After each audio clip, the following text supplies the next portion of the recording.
going to call our regular Board of Education meeting to order. If we could all please stand for the Pledge of Allegiance. I pledge allegiance to the flag of the United States of America and to the republic for which it stands, one nation, under God, indivisible, with liberty and justice for all.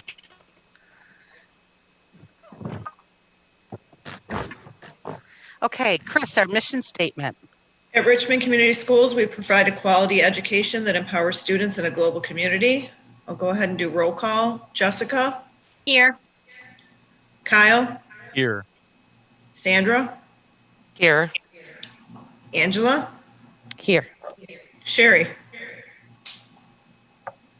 We can't hear you, Sherry. Here. Thank There we you. go. Okay. Just wanted to kind of check that first. Margaret? Here.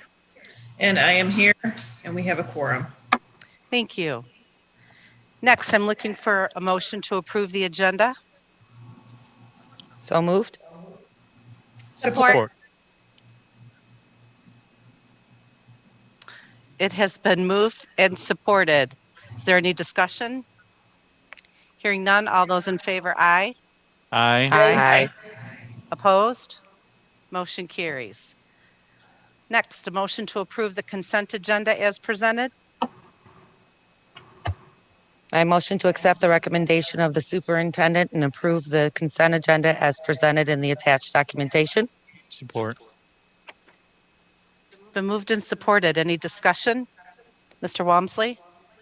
In regards to the personnel report, Dawn Shear is a resignation from food service. She came back just very shortly at the beginning of the year.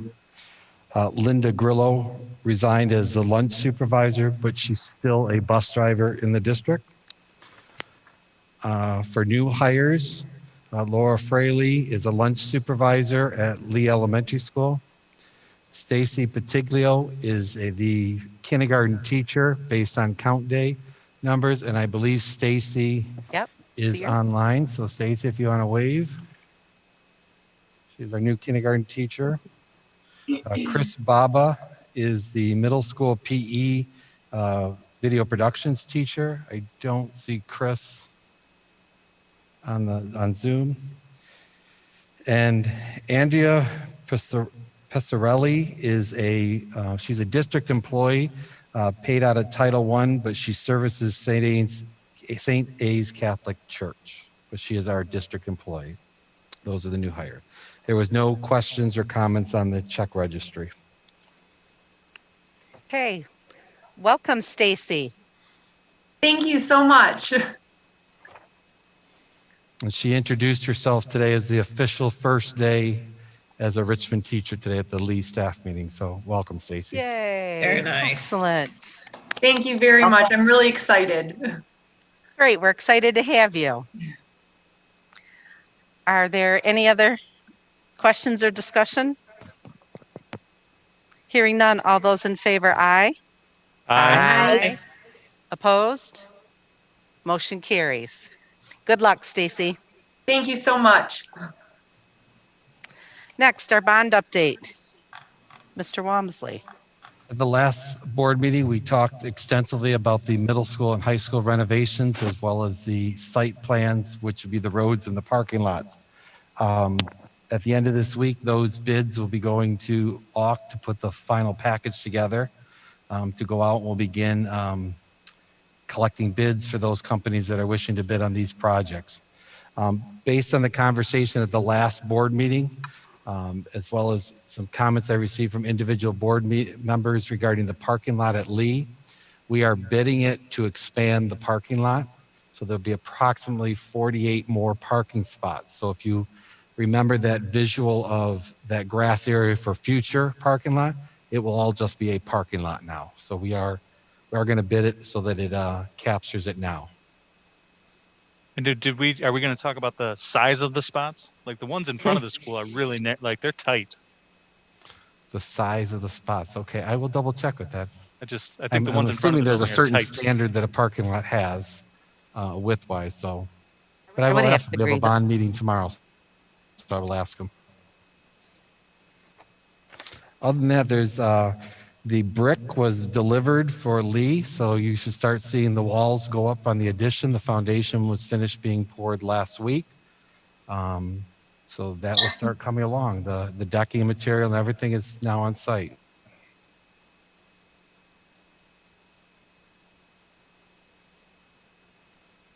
Is that it? That's it. Okay, thank you. Next, we're going to move on to our presentations. First one is the amendment to the 2020-2021 Student Handbook. Is it Mr. This time, Castle? I'm going to ask Mr. Castle. So he should be unmuted, I think, or will be soon. Hello, can you hear me? Yes. Yes. Sorry, I'm getting a really bad echo on my end, so I apologize if it sounds weird. You're perfect, Andy. So I'll let you start with the reason for the change, and they have a copy of the handbook with the change. Okay, so everyone's got it in front of them. What we're doing here is proposing just a change and a cleanup to some of our language in the handbook in reference to the process for changing a class and the time frame in which a class is allowed to be changed at the beginning of the semester. So currently you have that first week if you wanted to change a class at the beginning of a semester, and anything that's going to be dropped after that first week is going to have a penalty with it that would, I'm sorry, let me start over. If a student wanted to change a class after that first week period, they could do so, but there would be a penalty attached to it, which would be an F on the transcript. And we are proposing a change to where they would have up until that fifth Friday. So instead of the first Friday, they would have the fifth Friday to change a class.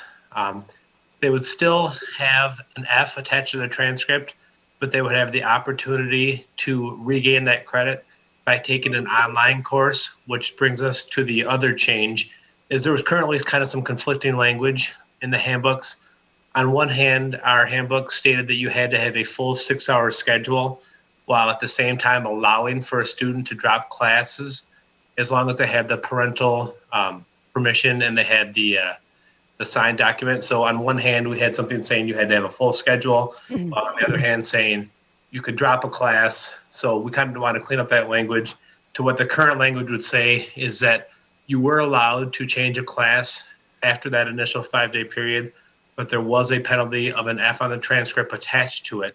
But then we wanted to allow an opportunity for the students to regain that credit by taking an online course and finishing up that online course in that same time period that the original course would have covered. For example, if they were dropping a one semester class, then they would have that first semester time period or what would be remaining of that one semester to regain that credit in an online course. So where this came, where we realized the problematics is if a student wanted to drop a class, let's say third hour, we're giving them enough, telling them to leave the building during third hour, but be back during fourth hour. And it's conflicting with previous statements that says you have to have 6 hours assigned to you in the handbook. So it also then gives, as Mr. Castle pointed out, an opportunity for the student to not have that F in their final GPA if they were successful with the online course that they're scheduled. So. Correct, and it also cleans up some language. The current language states that if they did drop a class, I'm sorry, my dog is trying to fight to get in the screen here. If they did drop the class that they had to leave campus, and obviously in a pandemic, we don't want our students leaving campus and possibly interacting with more individuals that could then bring that contagion back into the building. So that was removed from the proposed language as well. Was this a new rule about getting a failing grade if you withdrew after 5 days? No, that's been in there as long as I've been here. So this is at least the third year. I can't speak to it before that. Okay, is that a rule we've made, or is that most districts do? I can't speak to most districts. I didn't survey most districts on that. It would be a rule that we established. There's nothing at the state that says after the first week of school you drop a class, it's a failure. Yeah, what this is really designed to prevent, in my experience, is First of all, we want our students to take their course selection seriously and to select courses that are interested and appropriate for them, along with parental and counselor input. But it's also designed to make sure that students aren't waiting until they're, 7, 8, 9 weeks into a semester, realizing that perhaps they bit off a little bit more than they could chew, or that they could receive a grade that was less than they wanted, and then just say, I'd like to drop this class without any type of repercussion to that. So what we really try to do, and Mrs. Leapak does a great job working with our parents and our students in the spring, is designing a course schedule that's going to be right for our students and not only be appropriately the appropriate level, but an interest level for them. But occasionally, we have students that want to take 2 or 3 AP courses, or want to take a really challenging schedule without having a really sound idea of what kind of workload that's going to entail, and then they encounter this type of thing. So we want to have an out for them that allows them to regain that credit while doing some work. Okay, thank you. I just was never aware of the rule, but thank you for the clarification. You're welcome. So in essence, it's been there. It's just an issue came up that prompted us to have to change it this year, correct? Absolutely. Yeah, we found 2 things in the handbook that kind of contradicted each other, so we want to clean them up. Anybody else? Keep looking down there. There's nobody down there to ask. Anybody else with a question? I have one more question. If they only take an online course, or can they get switched into another class? No, it would only be an online course.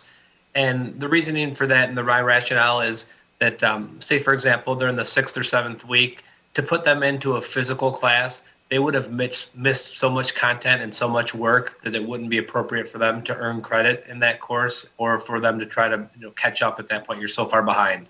So the online courses are self-pacing, and it allows a student that wants to put in those extra hours to regain that credit in an appropriate time. Okay, thank you. Anybody else? Okay, thank you, Mr. Castle. Thank you.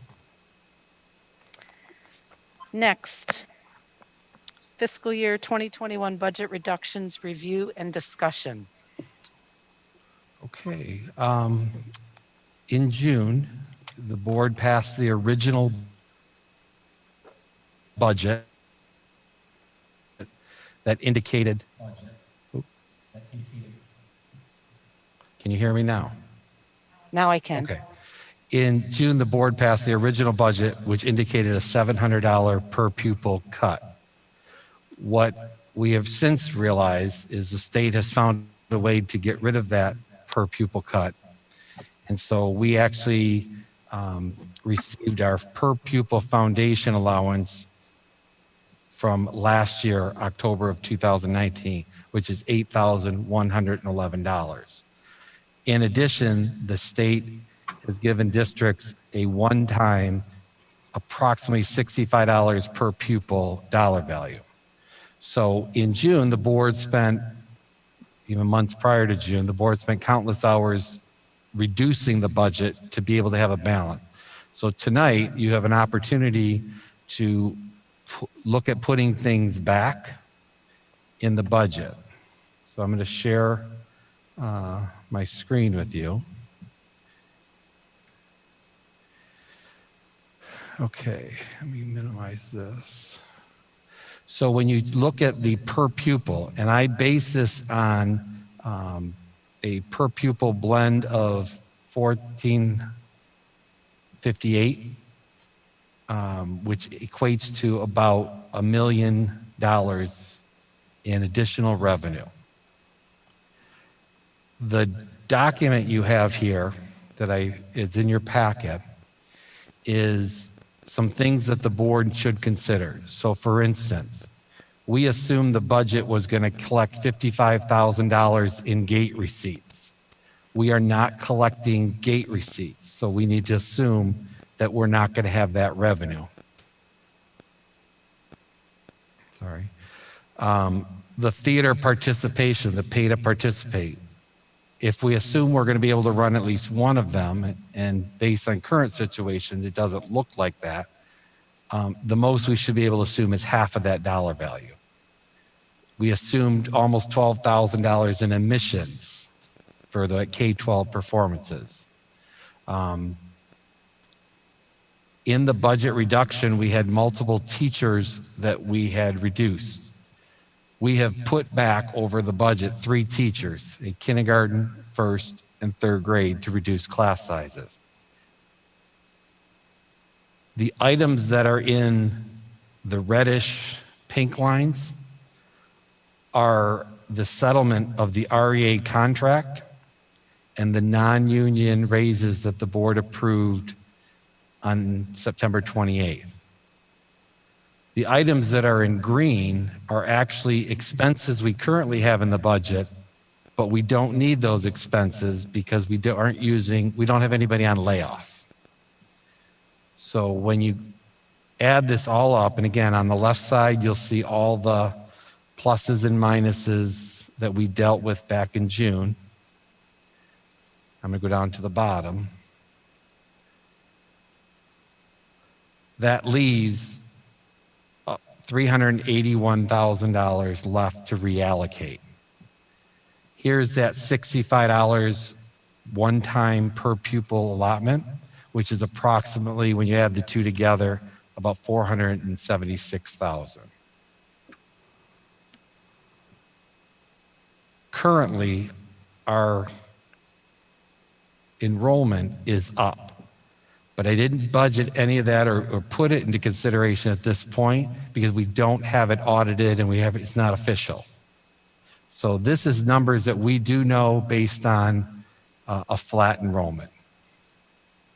So as a board, what we would do tonight,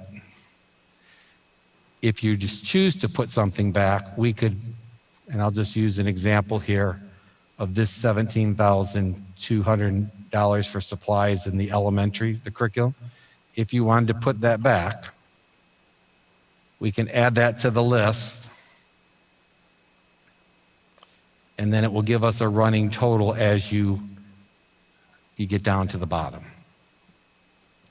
So, Can I ask a question first? yes. When you're going back and you're talking about the enrollment, and we don't have the exact number. So this is just flat information. Once we get our numbers for count day, that could increase as well. Correct. Because you're not counting those dollars yet. Count day this year the calculation is different than in years past. Right. It's now 75% based on last year's numbers and 25% based on this October and this coming February's count day. So we really won't have a final audited number until February, beginning of March, which would this would be considered budget amendment 1. And so when you see budget amendment 2, that's probably closer when you're going to see that number realized. Okay.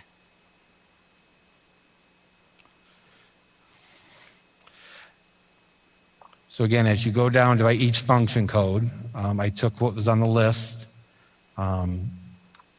Like for instance, summer school. We did not run summer school in 2020. If we were to run summer school, it would actually fall in the FY22 budget because it's after July 1 of next year. So this would be an item it wouldn't make sense to put back because we're not going to run it in this year's budget. So then what happens to those kids that missed out on summer school? So it would be next summer when they can catch up? Correct. So when we build the FY22 budget, we'd budget about $13,000 for a summer school program. What other options do they have to get credit then? Do the online courses, the E2020? We do the online courses. This year we cannot use E2020 because you have to have the teacher of record have the certification. And on E2020, we typically assign in the past, and like other districts, we would assign a student to a class and give them a mentor, and the mentor may not be in the same certification. So this year we use Oh my gosh, I just had it on the tip of my tongue. It will come to you. There's another. Michigan Virtual? Virtual. Thank you. Michigan Virtual, No problem. where the teacher in Michigan Virtual is considered highly qualified. We still assign a student a mentor to make sure that they're on track. But the teacher in Michigan Virtual is the highly qualified teacher. So Well, is- they regain that credit then if they're missing it and we don't offer summer school? We have had a couple students who have taken 7 credits. They've taken a class outside of their day, even though we can't count that from an FTE perspective. It's an option that we have offered some students. It's a small number that actually take 7 classes. But that would be something we'd have to do. Is it out of the realm to, I don't know, call it winter school? I guess I'm just asking it because if we weren't able to do it for the summer, so however many students didn't get to take the classes to try to catch up, and now it'll be a whole nother school year. Is it feasible to do something where they could do summer school? It's just summer school during the winter. We could explore that. I mean, there's nothing preventing us from doing that.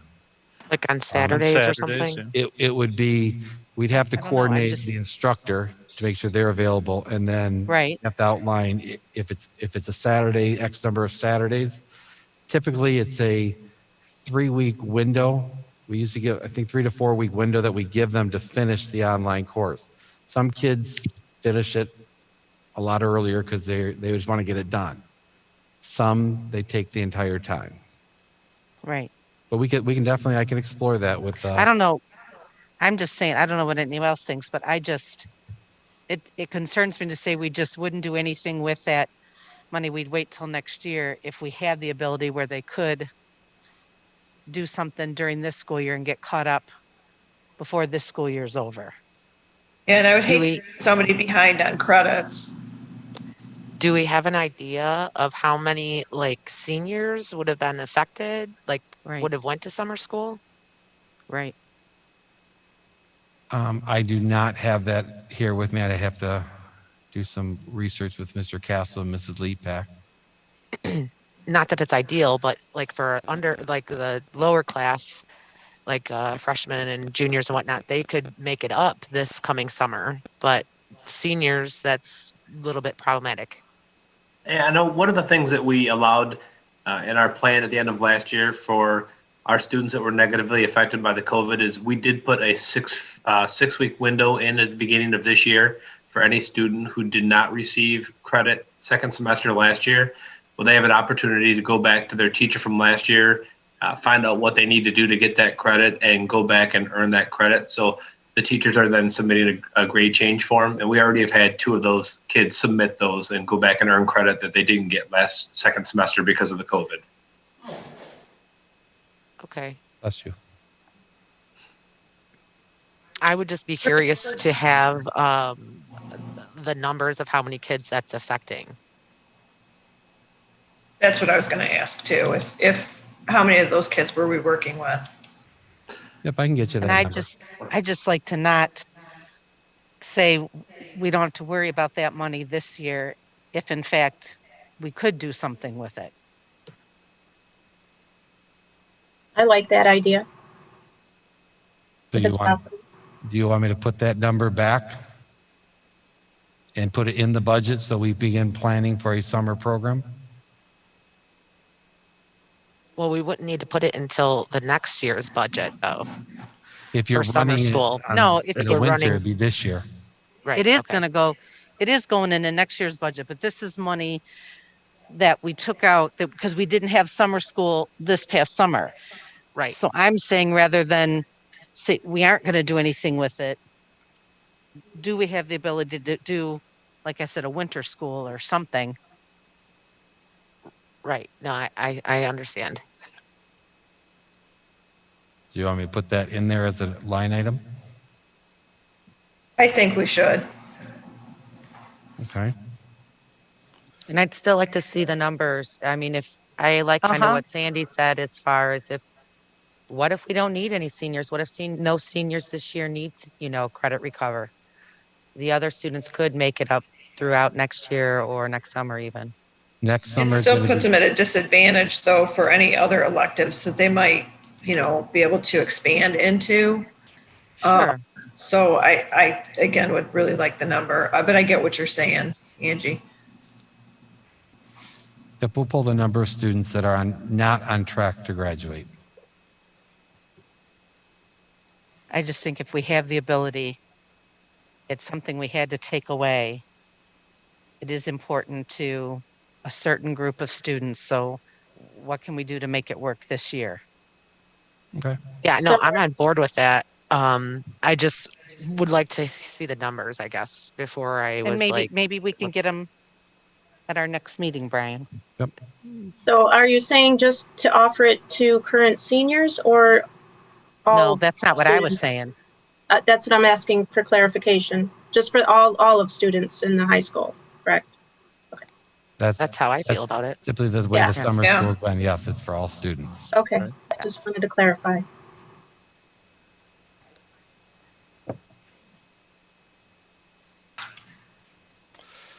So then are you looking for conversation from us I'm looking for on what we're whether looking? you want to amend the budget and put items that were reduced back, or whether you want to keep the budget as is, and the additional revenue then would just roll into fund balance. Well, I I'm interested in putting stuff back. think Absolutely. we're all interested in that. Yes. Yes. Yeah. I did before, though, if we could, Mr. Wamsley, go back to the money we're spending on or revenue we collect with pay to participate and gate entry. It does our expenses. I have our expenses decrease, being that there's been reduction in events and limited amount of people being allowed. The expenses we have for athletics, other than not having a couple games with officials at the beginning, the expenses that we pay really haven't reduced a significant. We still pay our coaches' salaries the full amount. There's a lot of The fixed costs. officials is going to reduce because there wasn't as many fall activities or sports. But So all these the other line activities items- are volunteers, so we wouldn't have an expense on those. And these line items here, does that go into our general revenue? Which line item are you referring to? When we collect money from pay to participate, and does that go into our general fund account? That goes into general fund, just say where all of our revenue goes, and then you opt to allocate that differently. You could take the position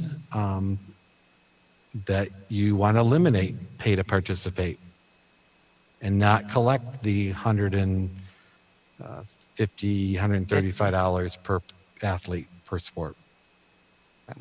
That would be nice, but maybe in the future, yes. I was just curious. Thank you.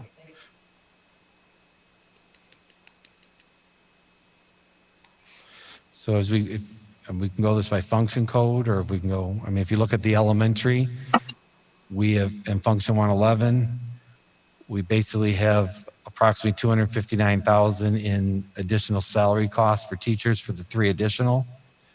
We did not have the unemployment costs that we anticipated. The settlement of the REA contract for those that fall under the function code 111 came to be about $129,000. And those that are in the non-union category, it was about $1,100. Just important to realize when we approved the budget back in June, we did not have everybody in their current spot.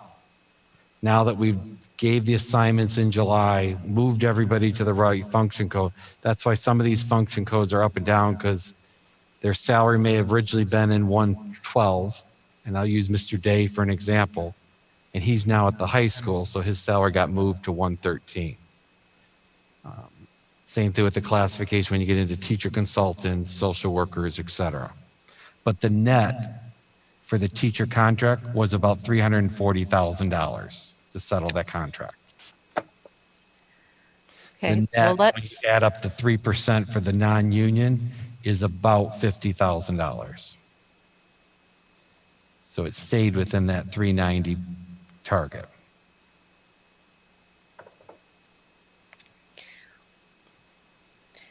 well, I guess let's start. Would someone like to, do we want to go to all the things that we cut? Does someone want to start by throwing out something that they I have a want to? question about the curriculum materials. So would you get new curriculum mid-year, or would you wait to do that at the beginning of the year? Given this school year, I probably would, if you were to put that back, we'd probably order it second semester so we have it so that we can do the PD and we launch next year with that material. I'm cautious about pulling teachers, number one, out of the classroom because there's a struggle finding subs. And with everything they've taken on this year, adding another thing on the plate, I just don't want to overwhelm them. Not that they wouldn't give it their best and everything, but I'm just cautious. And Well, I think that's kind of what I was concerned about. And also wondered if it's done at the beginning of a year to introduce it, and not mid-year. I would probably schedule it as a summer training. So by ordering it now, we can ensure that they start the year with all the materials that were ordered for them. We still have to go through the process for the social studies to determine what materials, because when we were supposed to do that last year, it was a snow day and it got canceled at the Macomb Intermediate School. That they had a bunch of vendors coming in. So we'd have to still go through that process where teachers have to select the books and whatever materials they want to. They've already written the curriculum. Would we have to add it in this year in order to have it for next year? The challenge you face is when you order things July 1, oftentimes that's when most districts place their orders and you get back ordered. And so you may start the school year with not all the materials. It can be done. Districts do it all the time. Okay. Does it help them with their PD too? Because they can see that material?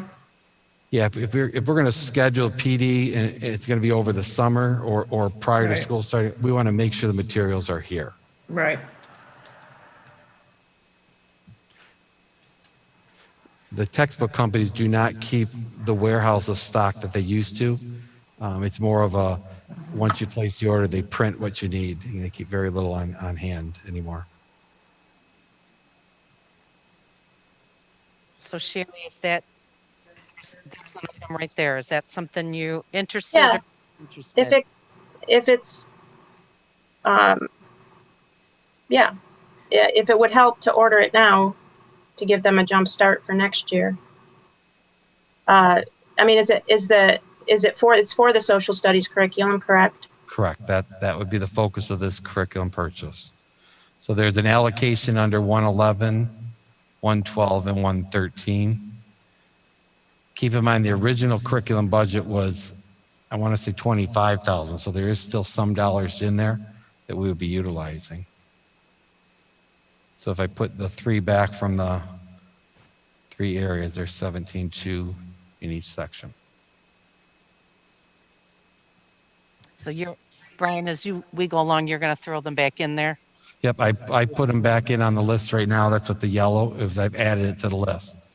So Okay. I'll just scroll down to the bottom. You can see Okay. it starts changing your bottom line number. All right. Where does everyone else stand with that?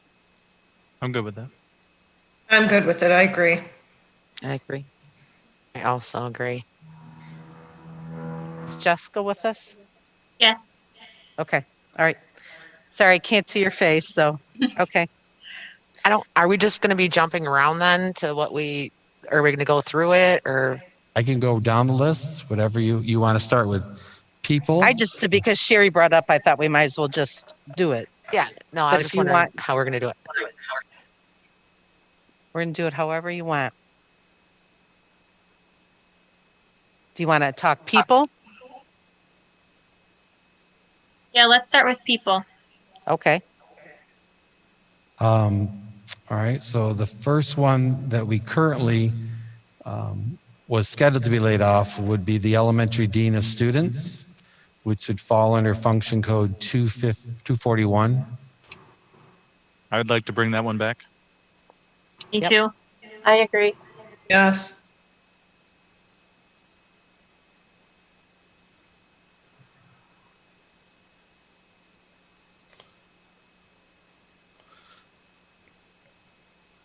The second person would fall under function code 226.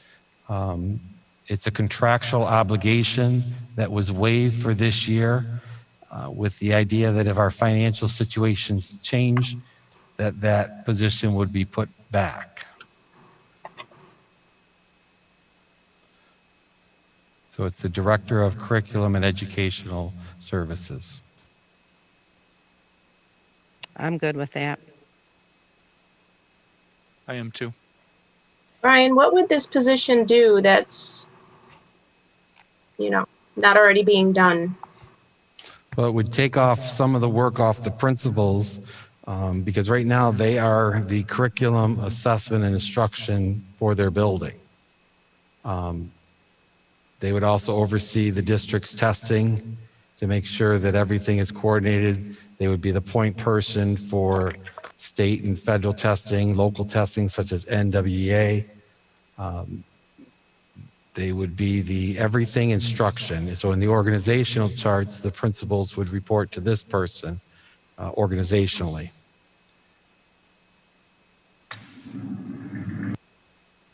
And that stuff is being done currently well? This is like, I mean, I know we're starting with people and that's usually the biggest chunk of the pie. But I guess I And don't. this is a new hire, I guess, not a bring somebody Right. back. Well, let's all remember that this is part of Mr. Walmsley's contract. It's a contractual obligation, a contract that was approved 6-0 in December. And it's part of his contract that we had an obligation to in June. And Mr. Walmsley gave us a letter that stated we didn't have to worry about that position because of the financial situation we were in. So let's just try to keep in mind. I would be comfortable if we readdressed it on July 2021 like we discussed when we opened his contract for the last discussion. Nope, that's not what we said. No, it was his contract says that he would be willing to postpone the pay or that position until the board approved it at the end of July 2021. Did I read the board packet incorrectly? You did. Good. Maybe I need some clarification then. The clarification was the letter. Could you help me with that? The letter state, well, you need Mr. Walmsley's help, I'm telling you. The letter that Mr. Walmsley gave us asked us to we didn't have to worry about that during the budget planning.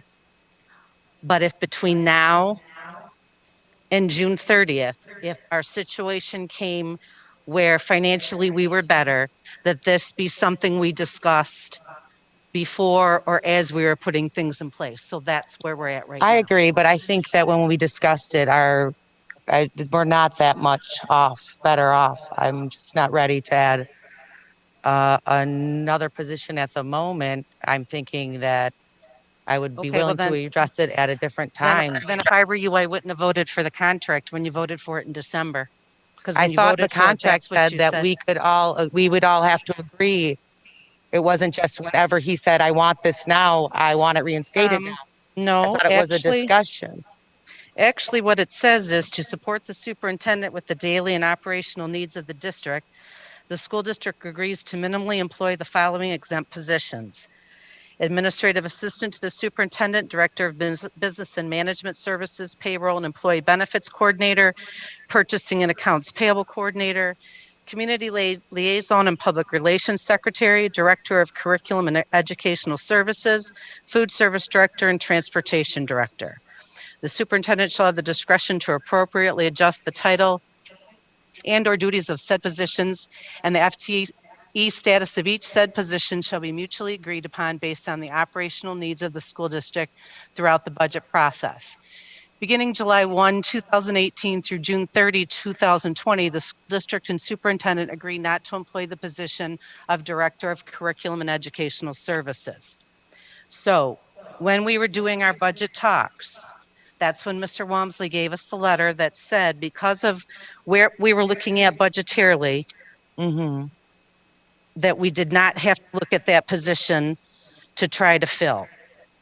If our situation became better during the process, then we needed to bring it back to the table. We agreed to that. Okay, and when we was the voted deadline? out his contract 6-0. And when was the deadline that we had to decide whether or not we wanted to bring it back? I thought we had The deadline is what long. we're talking about right now. It's If the on the table right situation now. got better, it's back on the Right. table. Well, that's what I'm saying. I don't feel like the situation has gotten better yet. So that's, I guess, what I'm Okay. saying. To Financially or reinstate a whole new the position. organization? Financially or the organization?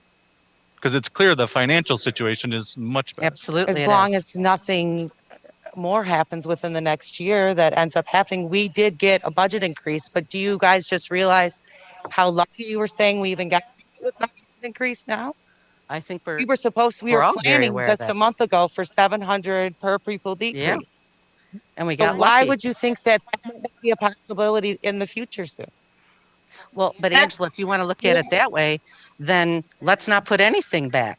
Right. Let's just hold on to that money until the end I'm of the just year saying on any and hope new- for the best. On any new things until Not new. maybe the end of Not this school necessarily year. I new. wouldn't want to add another person. What I'm Okay. concerned about is adding in things that affect the students right now. And I'm not just want to roll and enroll everything that we cut back in right now, because I feel that next year could be we could see reduction. We don't know what the fallout's going to be from the pandemic Absolutely. and all the money that the federal government and the state gave out for COVID. Don't know what that's going to look like. And so I would prefer to be cautious at this point. And so I'm focusing on things for the students to roll back in right now. I mean, if and when we know what next year is going to look like, then I'd feel more comfortable.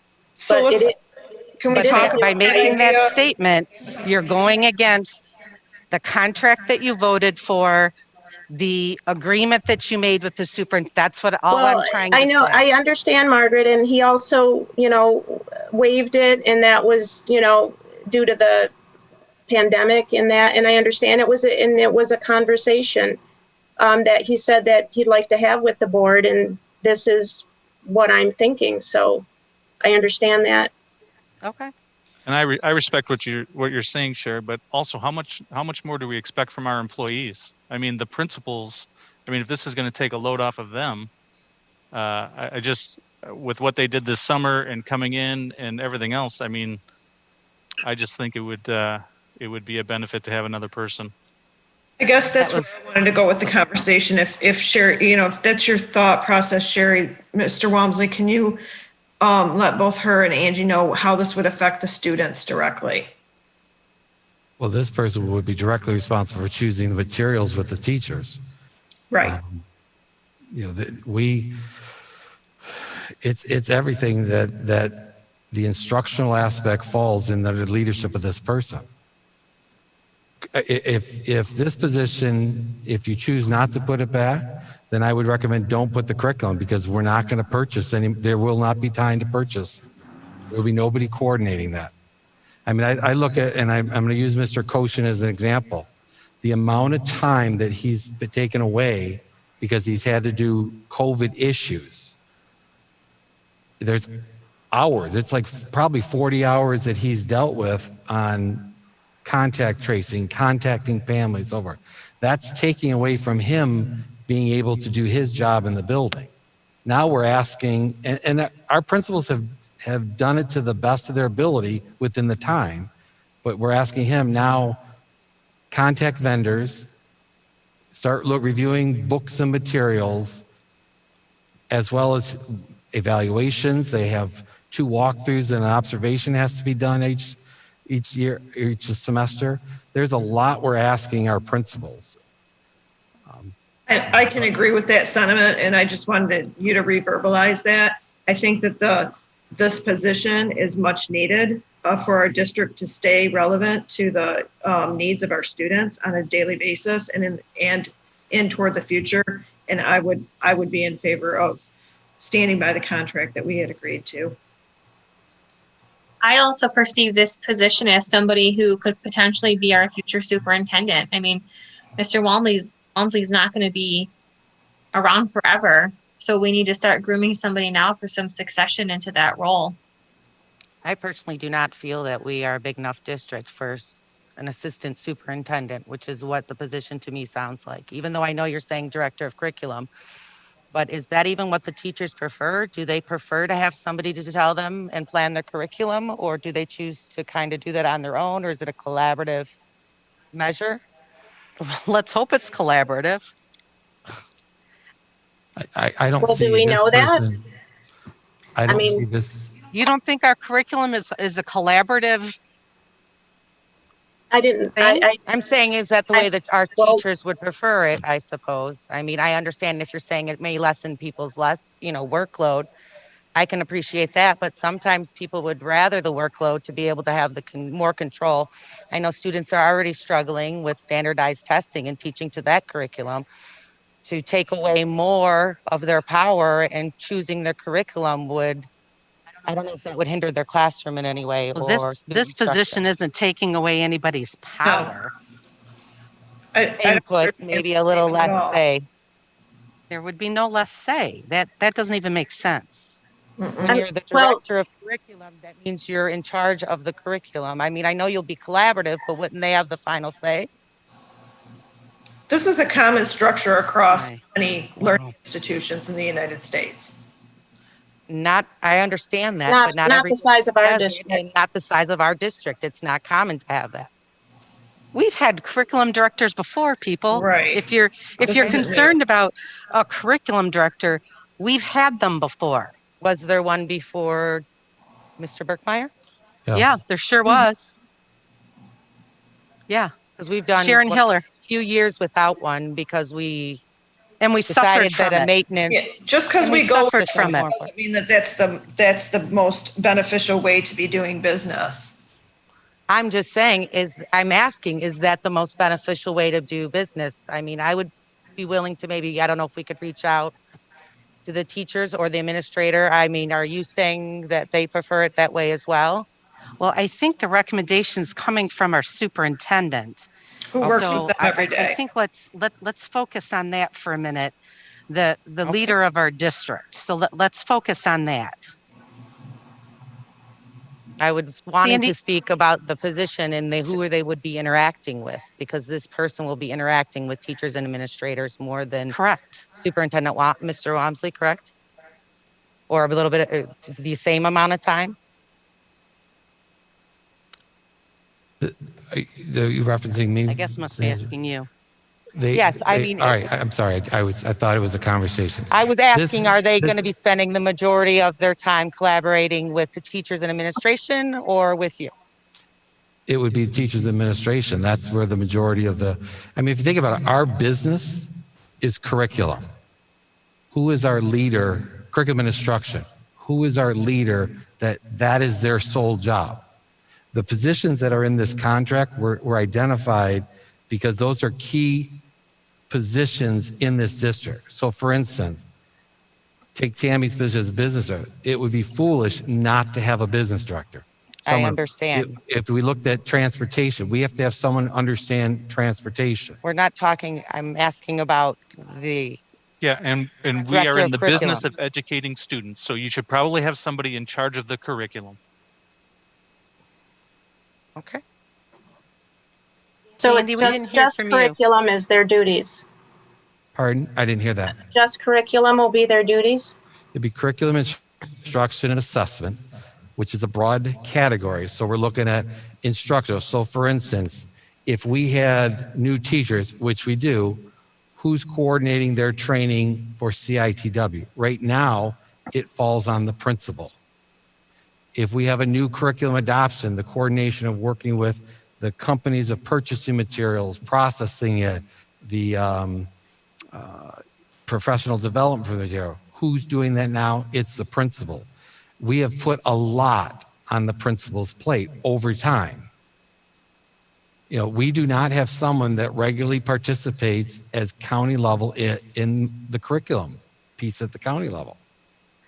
I go when I can, and Mrs. Lashbrook goes when she can, but we are not consistent. So when there's changes such as Zello for the CTE perspective, right now Mr. Castle does that. And we're pulling him or a principal out of the building, which leaves less time for that principal to interact with their staff and their students.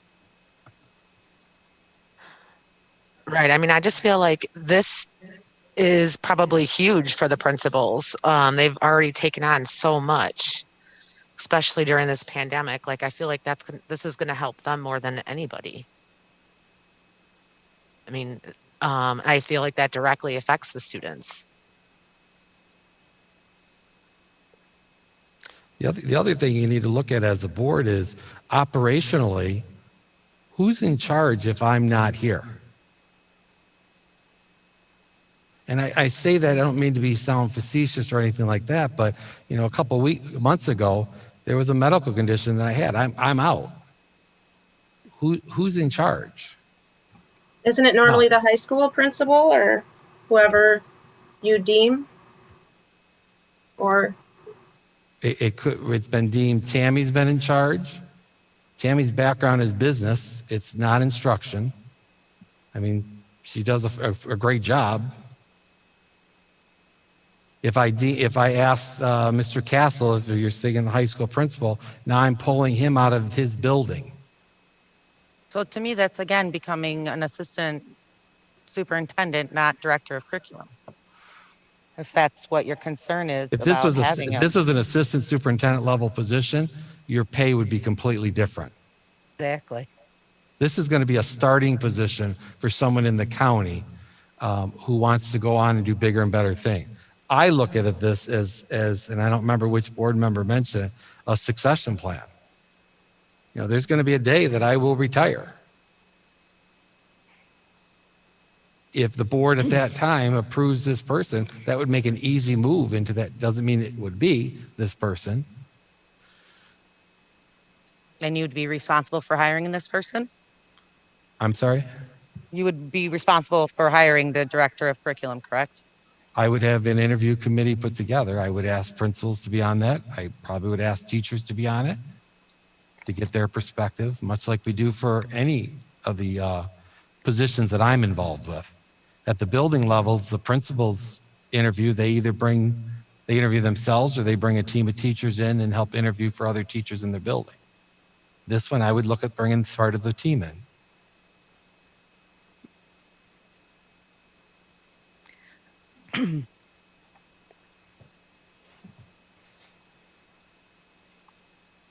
Other than this position, are there other people that we need to look at, like other people positions we're looking at returning? The only other person, a people position, would be the CT program EMT, but we didn't have the enrollment to run it, and I wouldn't recommend putting it back this year. If in our course selection in February, March, when we do that at the high school level, if we've got the numbers, to revisit that for the FY22 budget. And that would be our plan. That would be, because after so many years of not running a program, you'd have to start from scratch again. Correct. But I mean, it is our plan to try to see Correct. if we can get more students interested than what were last year. Correct. You know, the amount of students that we had going to New Haven and them coming here and so forth and going to L'Anse Creuse is very small this year because of COVID and different schedules that districts adopted based on their virtual and in-person learning. So we don't have as many students from other districts coming here like we did in years past. Okay. Those are the people. Okay. Where does that put us right now? Like, if we were to, if we said yes to those three things, we talked about The summer school, two people in the curriculum. summer school, four in the curriculum, putting Mrs. the Dean of Students back. right? Yes. Let me make sure I have that one in here. 241 is in here. And if you put the curriculum person right here.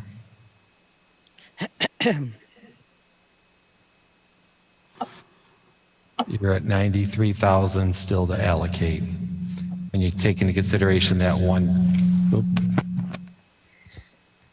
when you take into consideration the $65 one-time dollars, which I would look at that as your curriculum dollars.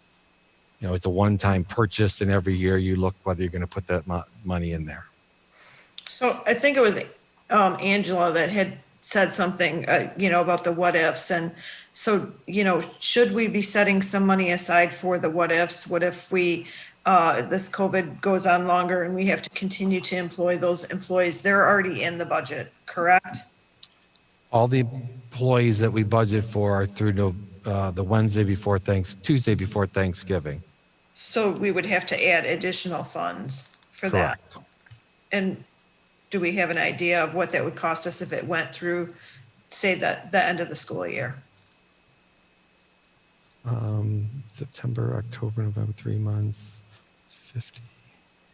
December, January, February, probably March. You're probably talking another $75,000, $80,000 for a full year.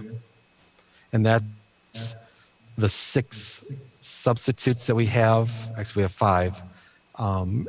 And the COVID building aides, which in generally it's 2 people per building in general. Some are a couple hours in the morning and then they cover lunch, and some are all day. I guess that would be my concern, is if that went further, that we would want to make sure that we had money for that. My hope is that it would not go through to the end of the year, but I never thought it would go there either. So Odds are, yeah. Well, from the supply perspective, the county has placed another order for school districts, and districts that have not returned, we're not in a position, but they have the supplies that didn't get allocated to them.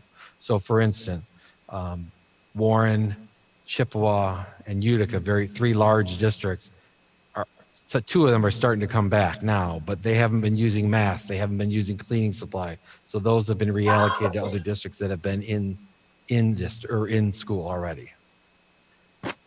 We're in really good shape from that angle. right, it's the people hours though. It's the people. But currently we are short custodial staff. We have it posted, we're trying. So the dollars that we would have been paying for custodian are in essence can be reallocated to pay for these COVID aides that are in the building, because they're helping do some of the work that custodians would have been doing. Angela, when you were talking that pay to play money, because I know you've talked about it before, so your feeling is don't eliminate that right now. Hold on to that, is what you're saying? Yes, but maybe for next year we could discuss it. That would be great. Or 2 years. Maybe we're looking more than next year with something like that. But it is something that I have talked to the county school board as well, and they may be looking into talking to legislators about some of that when we were there last year. But I'm sure their agendas changed now too. But I know there are many districts that are interested in maybe looking more of a county or state pursuing, to end pay to play or pay to participate. So that might be something that would help us out in the future. But yes, not now. A lot of districts that end pay to participate look at their free and reduced lunch rates. Ours is just under 30%. I believe when I started here 7 years ago, it was about 18%. So we have grown in the number of free and reduced lunch students. So that typically is, even though we give a discount for free and reduced lunch, it can be an obstacle. especially if sometimes pride gets in the way of asking for a reduction or telling people I need help because I can't pay it. That would be one that would directly impact students. What about the reinstate the two-way transportation? That directly impacts parents. Well, and students really, because if their parents can't do it, then they don't get to play. Yeah, that's true. Yeah.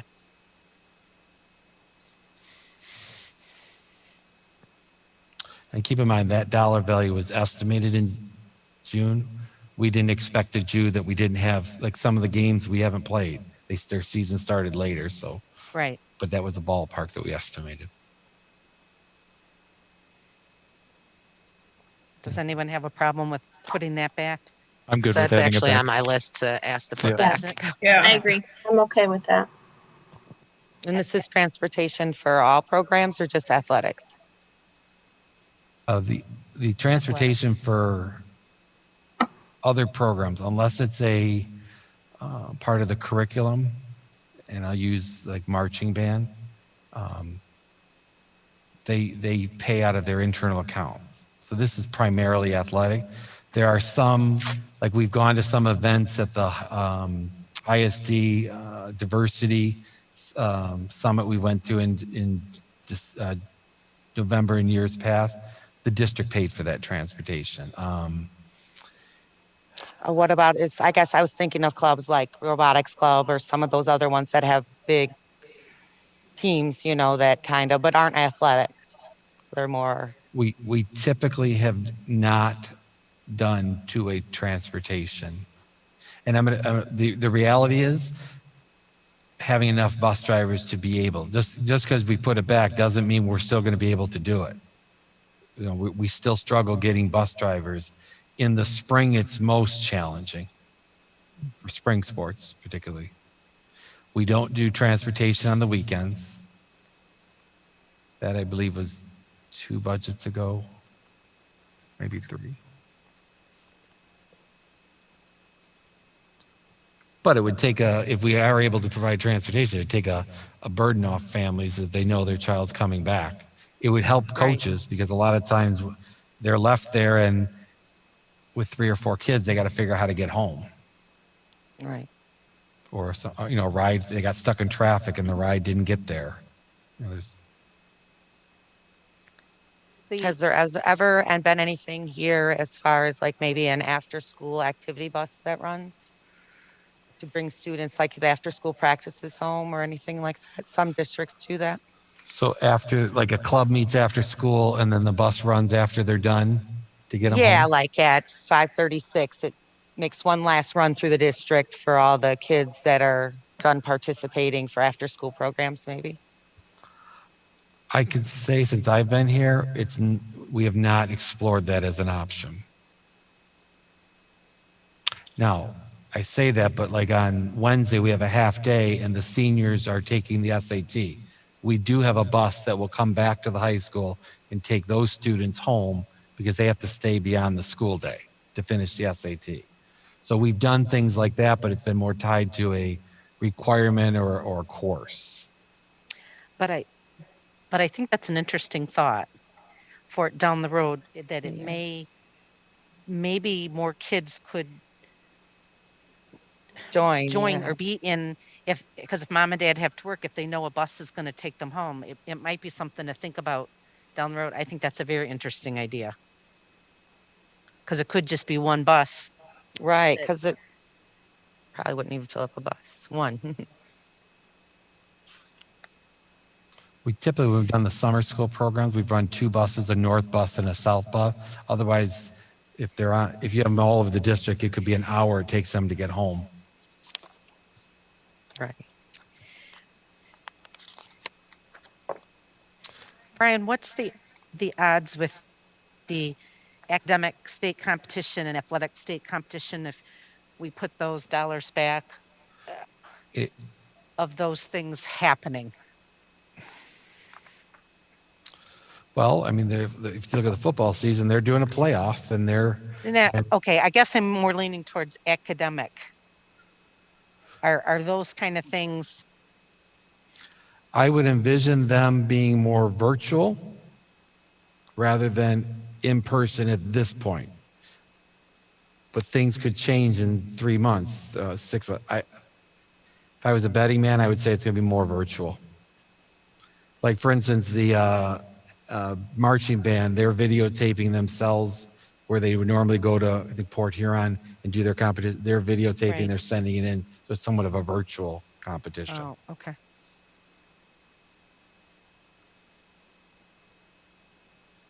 I haven't talked to the robotics team lately in terms of whether they're still planning a state competition meet in, the April timeframe-ish, April-ish.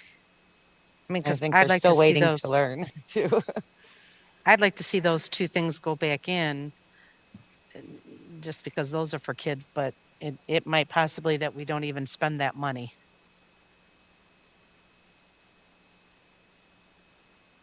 If you put it back by notifying the coaches and advisor as they're planning, and those that typically make it to a state level year after year, it helps them plan to figure out how they're going to pay for things too. I'm Again, all if it- for if- putting that If it back goes in to virtual, also. then it's money that would roll up in the final budget. Yes, Sherry?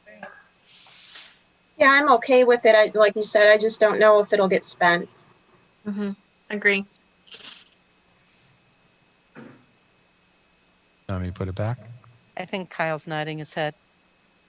Yeah, it's just an unknown. It's unfortunate because they deserve to be at a state level competition. Yep, exactly.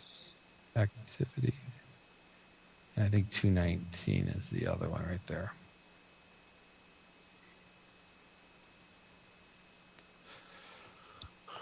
I can go down, kind of the rest are just kind of, I would say, more supply dollars and decisions. So let me start up here at the CT. We talked about the EMT for next year that would come in. This would fall under next year's. The counselors currently paid a half of their salary out of the elementary and secondary school emergency relief fund. A theater production, we reduced one K-12 and combined it. I would not recommend putting that back at this point because we'd have to have one already done in the fall.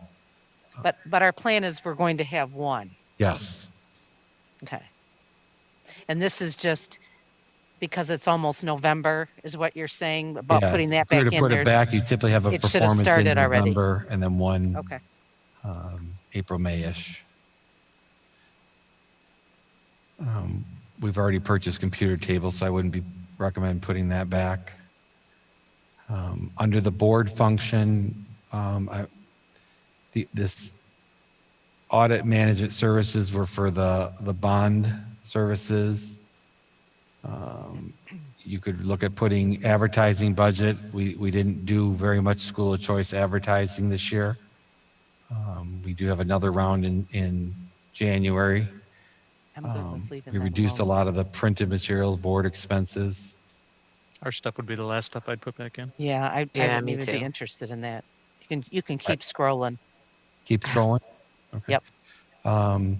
Temporary services. That was when Mrs. Daly was out last year. We don't anticipate needing any temporary services. Temporary services for the administrators. I don't anticipate any need for that. Temporary services in fiscal, I don't see at this point, any need for that. Election costs, we shouldn't have any costs because it's a national election. The $37,000 we paid for the bus when it was in an accident, our deductible, if you will. Hopefully there will be no issues. Long-term bus replacement in the bond. We currently are purchasing buses out of the bond. So we have a couple more that we're still busing. At some point, the board needs to consider setting money aside at some point. Absent management services, we already moved from Frontline to Red Rover, so that saved us some dollars there. Put those two back. School store renovation and asbestos abatement, that's already been done. Any renovations now will come out of the bond. And then at some point, putting money aside for the turf replacement in about 10 to 12 years. What's at the top under function 111, 112, 113 is computer replacement. It's basically a grade level of computers, and I'll just use the scrolling.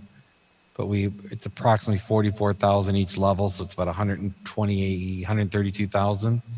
We just did purchase laptops. We purchased 330 laptops. We used some funding we received from a grant. At this time, I don't see it, but I would see it definitely in the next year, the year that's after, to begin setting money aside. We do have some money in the bond, but it's in series. Well, it would have been the third series or the last series, so we got probably another 18 months before we see that. So how old's the oldest computer, that laptop that students are using? The oldest laptop students we purchased in the summer of 15. The 14-15 school year is when we spent time with teachers and administrators figuring out what we were going to do, and they were purchased in the summer of 15. So we distributed fall of 15. So this is the 5th year. We purchased last year, we replaced the 5th, 6th, 7th, and 8th grade laptops. We just made a purchase in August to replace 2nd, 3rd, and 4th grade laptops. So how many students have 5-year-old laptops? Well, if there's about 110 a grade level, so you got 4th, 3rd, 2nd, that's 330. At the high school, if I assume all kids at the high school, some bring their own devices, there's another 500, so about 800, 900 students. How are they all working? Are they all? We kept the best of the best. I can't say they are all, they are not like a new laptop.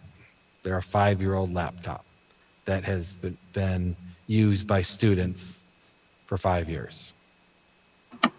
So that 44,000, how many could you buy for that amount? That's about a grade level. They're about $400 when you look at the case and laptop. When we do bulk purchasing, it's about $400. So that gives you about 110 laptops. 44 times 3, 132-ish. So it's about a grade level. Ideally, you'd want to get on a cycle where you have about $260,000 a year. That's 2 grade levels that you are constantly replacing, so that basically every 5 years, 6 years, you've replaced your whole laptop.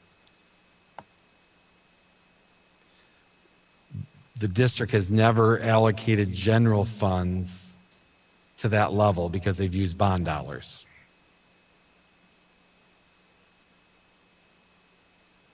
Would this 44,000 keep us in our cycle until we get to the 3rd bond series that we're going to get 18 months from now to do the rest? Because this is only going to take care of a grade level.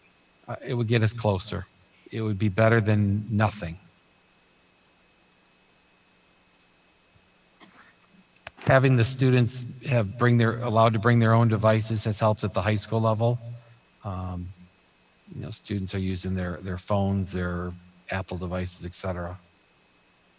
There's still quite a few that use our devices.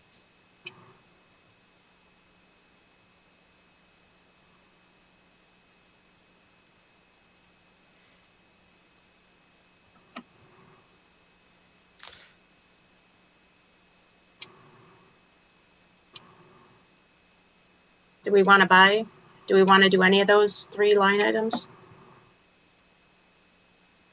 The computer replacement or laptop replacement? Yes. You have 1 for each building, right? That's typically we spread it, but after the last purchase that the board approved, when those come in, the middle school will have complete all new laptops within 2 years. Elementary, second, and third grade will have new laptops. High school would need to be the investment. So I would recommend if you're going to purchase laptops, you purchase them for the high school level. Because the laptop, the existing laptops that would basically come out of service we'd utilize in K1 if we had to go virtual. They don't use the laptops like they do in other courses.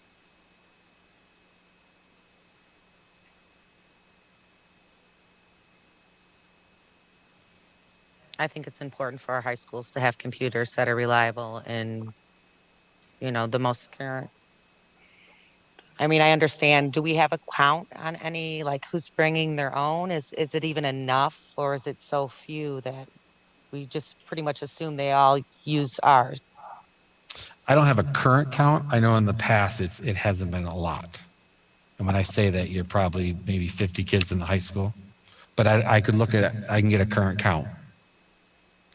50 kids that use ours? No, that bring their own. The rest That are bring their issued own. laptops. Okay. But that's been like last year's numbers. I don't know what current numbers are. Okay.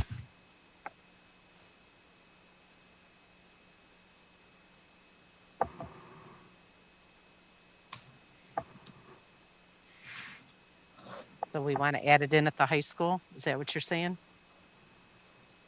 I would agree that we need to add it in the high school. I felt that way before. I think that the risk of us having to go all online could be there. And I think that, just because of the nature of this, we don't know. And I think that technology is just such an important thing as these young adults get out into the workforce, and to have quality equipment that's not that is up to date and working functionally is important for them and their education. So I'm in favor of it. Now, what are the oldest computers in the middle school then? Oldest computers. All right, let's see. Mrs. Campos' lab was replaced. We have 3 labs in the middle school. One, the computers are about a year and a half, 2 years old. They were put in prior to the 4th grade move over to the middle school. Okay. Mrs. Campos' old lab was put in the summer of 14. That was the purchase when I first got to the district. And then the third lab was, Mr. Lamont, you know when that third lab was? Were you talking about 6th grade? laptops or desktops? Initially, I was talking about laptops, but I'm interested in this information too. Okay. Oh, I'm sorry. No, that's okay. No, In the middle school? she was asking, you're answering her, right? Yeah. No, I'm There was asking. there was a major purchase of computers, desktop computers, the summer Right. of 14. It was out of the 2013 bond. The other lab. So we have one lab that's 12, one lab that's summer of 14, and then you got one that was 4th grade moved over in 19, summer of 19 at the middle school. At the elementary school, you got one lab that was the 14, and then you got one that was older computers that we moved from the high school to create 2 labs. Older. Yeah, the lab that's in the media center at the elementary school is the oldest lab in the district. We took the computers out of the high school, moved them over there when we added the computers at the high school. So the one lab in the media center is 14. The lab in the 100 hallway, the 100. Those 2 were together. So those are the summer of 14. That was that bond. 2 years? In the 300 hallway. Yeah, because, yes. So, some of those computers in the 300 hallway were purchased out of CTE dollars because the CTE courses were assigned to that lab. The high school and Mrs. Campos' lab at the middle school are the newest of the computers, the desktop computers. Okay, so then these line items under each school are for laptops? It could be for laptops, it could be for desktops. It's just as a technology line item. Right, And that's what I was trying to, I guess, so for the middle school, it would be for both or one? What we would or- do is we'd move the money out of, if we're not going to do anything in middle school, move that money into the high school. So for instance, $44,000 gets you 100 laptops. They're about $400 a piece, 40 bucks for a case, gets you about 100 laptops. To replace the high school, you need 500. Right, but what you're saying is that not all of this 44,000 might be spent on laptops. When we put a budget like this technology, it's whatever the priority is for that year. So if you're building a budget that has, in this case, 44,000, if the computers are working fine, we're going to allocate that money to do the laptop replacement because those are typically 5 years. You're pushing it. I mean, they get a beating. Right. So you could allocate 44,000 to high school. We can start getting about one grade level replaced.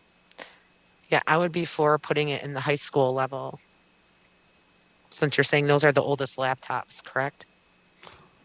After the purchase that was just done by the board, they will have the oldest laptops we give out. That makes sense.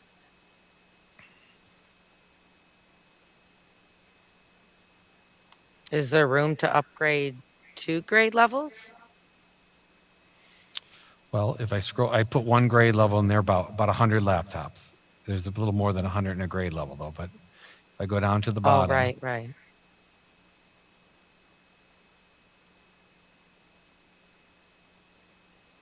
You're left with about, you're left with about 34,000.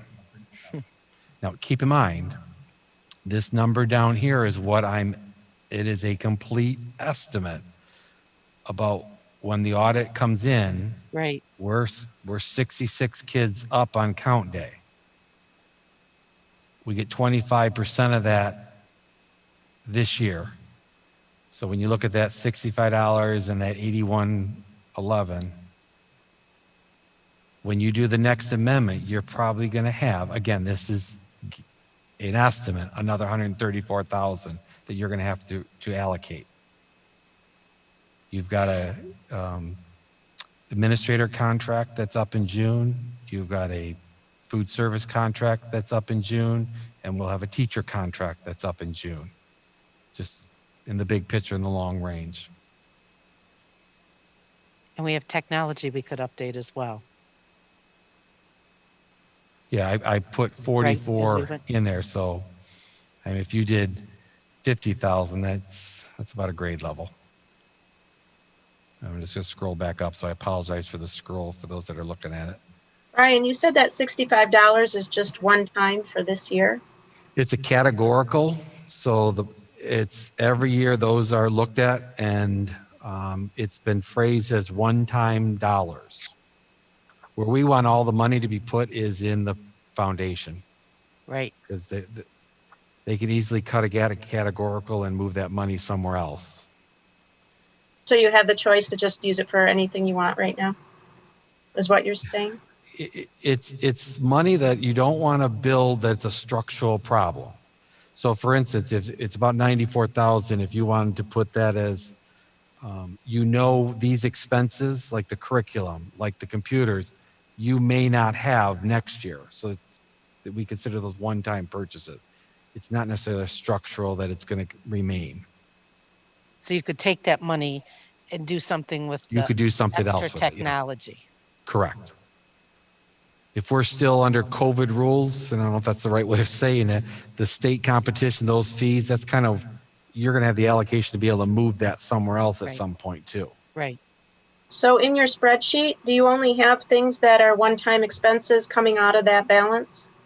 No, what's in the spreadsheet is everything that was listed in the June budget discussion. So as we went through each function code at the end of last year, and we Yeah. talked about reducing teachers, tightening up the schedule, we went through like function code 122 special ed. We said, well, we're not going to do any reductions there. So how do we know that we're only spending that money on one-time expenses? Because if you approve this budget, myself and Tammy, we will take, and I'll just use the technology. We will move $44,000 into a technology account for high school. We will purchase what we need out of that money. And then when we do the budget next year, we can either zero that out. So that's not an expense that you're going to have next year. You could roll the budget over and keep all expenses the same as we've done in the years past, and then just go through and figure out what we're going to reduce to balance. That's typically what we do is once the expense is in there, we roll the accounts over, see what our per pupil is going to be and what's the difference between expense and revenue. I don't know if I answered your question, Sherry, so if I didn't, because I can't see it on my screen. Okay, do we have to spend that money this year? Or it just doesn't? Well, if it's allocated in this year, I would get with Eric and we'd say, okay, we have $44,000 to spend. Let's look at bid pricing for a laptop. We would spend it. If you don't want to spend the money this year, you could just leave the money and have it go right into fund balance. Okay. All right, thank you. I do want to point out, and Tammy, correct me if I'm wrong on the numbers. When we talked in August about when the legislators cut us $175 last year, we were anticipating at that time about $300,000 out of fund balance with the cut. And then we got the 175 back this year. In the presentation that you're going to get in November, which I believe is November 9th, from the auditors, they're anticipating about $125,000. Since all the bills have come in, everything's been paid from last year, it's down to about a 125. So there are things that came in under budget that we planned for. I'll give you a perfect example, custodial services. Starting in March, we didn't pay our normal rate because they didn't staff it at a normal level. So we only paid for the staffing. So what we originally budgeted for is going to come in less. And that's part of the savings that we account. All the supply dollars that our general fund, at the end of the year, that we weren't buying copy paper. We weren't buying the stuff that we normally would do for a school year. So a lot of those accounts came in unspent.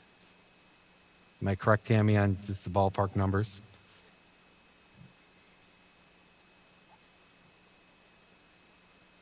And that's what should happen. Every year when you get your audit, you should end better. If you think about it, we have hundreds of accounts with a lot of little money left over. When you collect it all at the end, you should always have money that you're putting into fund balance at the end of the year.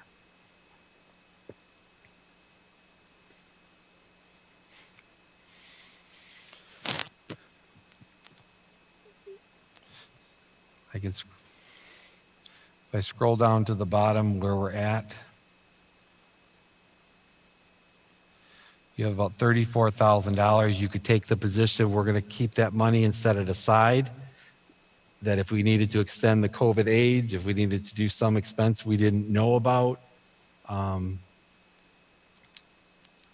you have some wiggle room there. What is the yellow total line? The yellow total one is taking the per pupil foundation. I'm going to go up to the top. That 811 right here. Mm-hmm. Doing flat enrollment gives us a little over $1 million. The second revenue is that $65 section 11D in the budget, which $65 times our current enrollment that we're budgeting for is 94,000. So when you add the $1,087,000 plus the 94, and you subtract all those expenses that we just added back, you're left with about $34,000 more revenue than expenses. But if we didn't have that, we'd be 60,000 less. You would be, expenses would exceed revenue by $60,000. And that's not even us putting everything back in that we took out. Correct.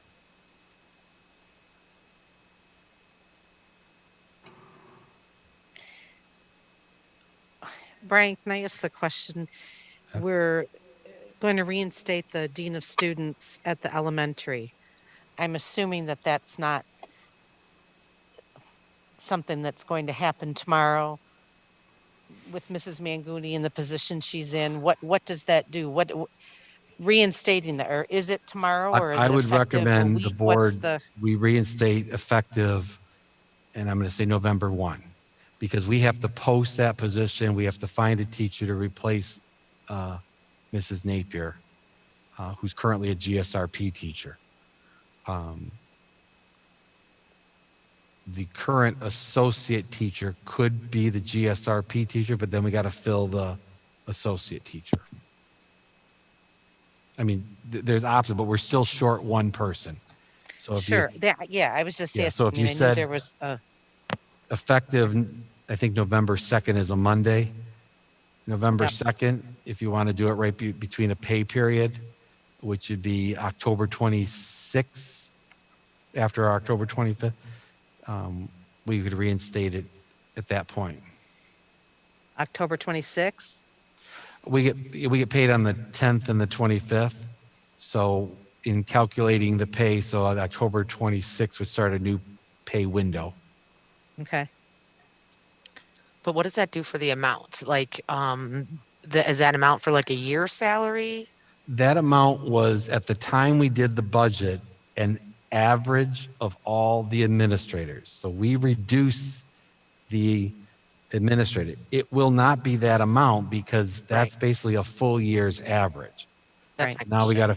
got to, but here's a hypothetical. I could recall the dean of students. She could decline it because she likes the position.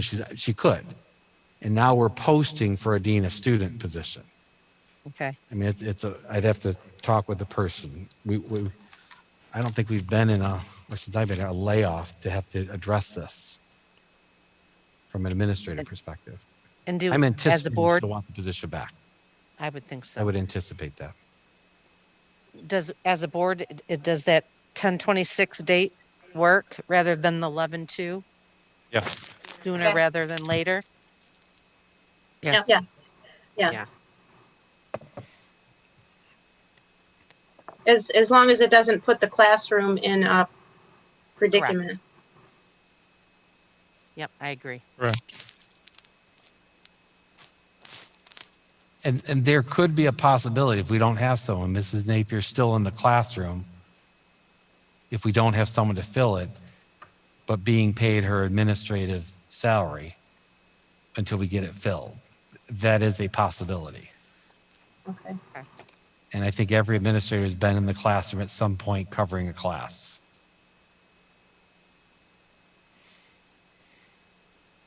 So if we reinstated or we brought back the curriculum director, that amount also would be different. Correct. That amount is projected, assuming the person had full family benefits, everything for a full year. Right. It would not be that full amount. Right. 'Cause when would you be looking, like if that was approved or whatever, when would you be looking to fill that position? Well, if you approve the budget tonight with that coming back in, we would, with Mrs. Napier, we would post the position.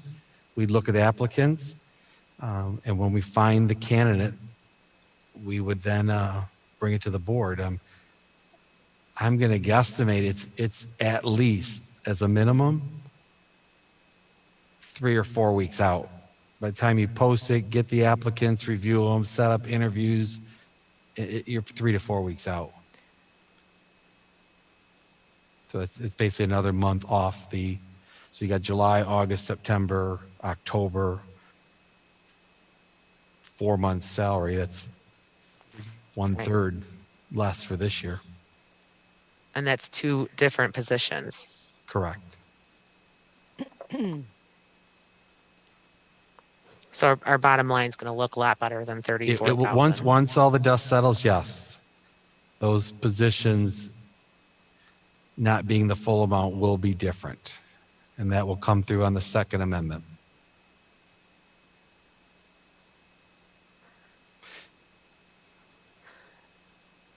And then how much did you say that it would cost to replace 1 grade level in the high school for the computers? It's about 50,000. 444,000 is 100 computers. We have about 110 to 120 a grade level. I mean, Then why don't we With make all that 50? yeah, I'm saying I would be for making that number to cover a whole grade level. Being that I think we're going to be looking a lot better than the 34,000 that we have right now. Well, and And it you- takes care of 1 grade level. Right. It just makes sense to me. I If can go do with that. this, let's do 120 times 440. You're about 52.8 is what roughly you need to budget. So if you want to do 55 to be safe, I'm good with that. I am too. we know we have 1 grade level coming at the high school. Everybody else? Yes. Good with that? Yes. Yes. Okay. So this list for the action item is what would be approved. So this would be the backup to the budget amendment by function code that Tammy would need to adjust the budget. Correct. Can we vote no on part of it if we don't agree?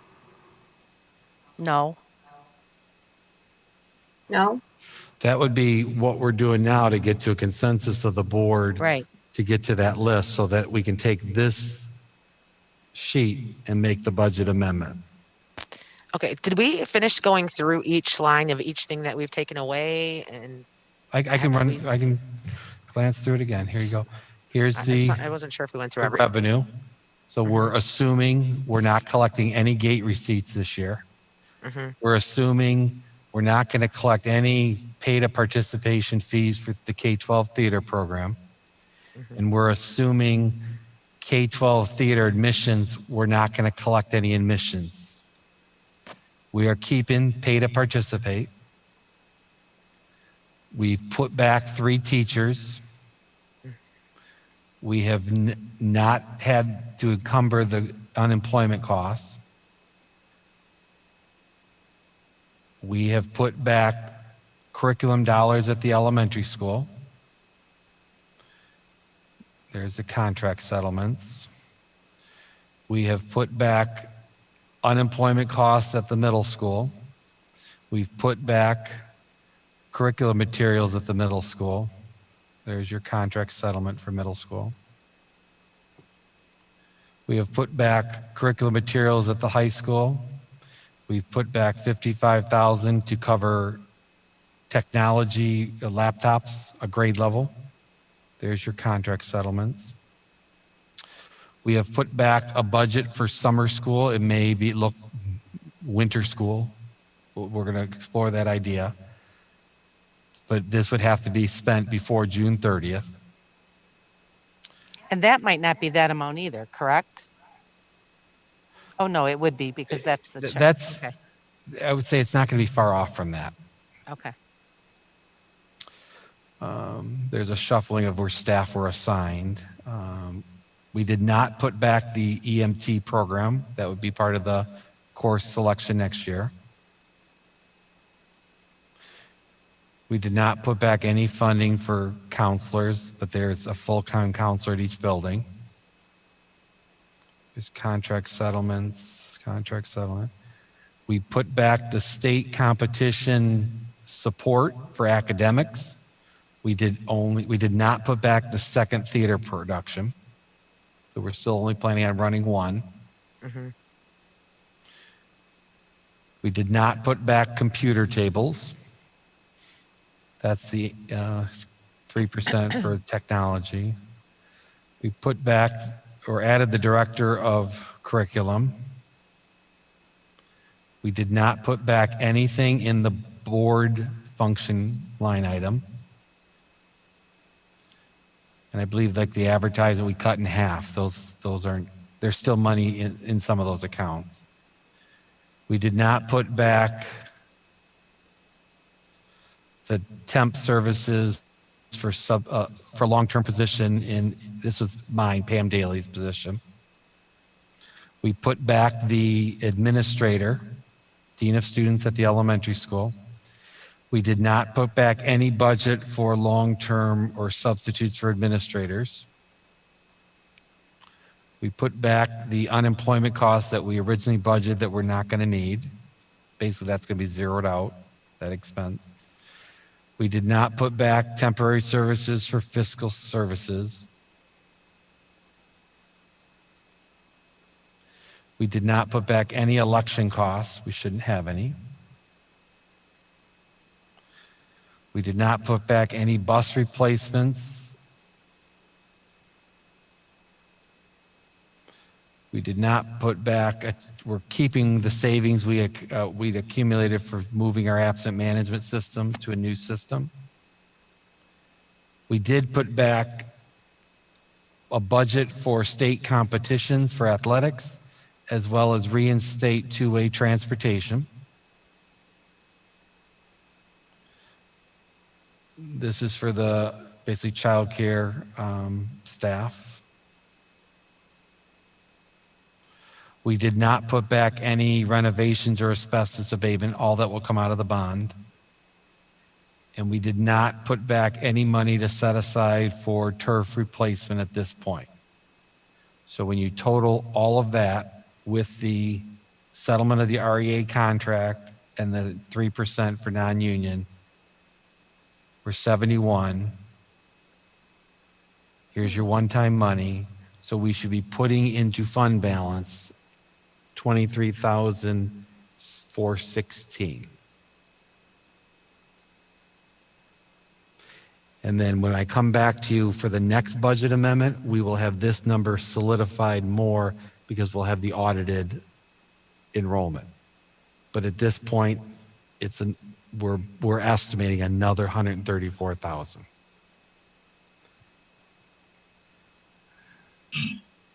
We went When is from the next time we have a contract negotiation? the food service contract expires June 30th. The administrator contract expires June 30th. And the teacher contract expires August 31st, all of 2021. The parapro have another year on their contract. The secretaries are through 2024. I believe the parapros are through 2024. And that's it.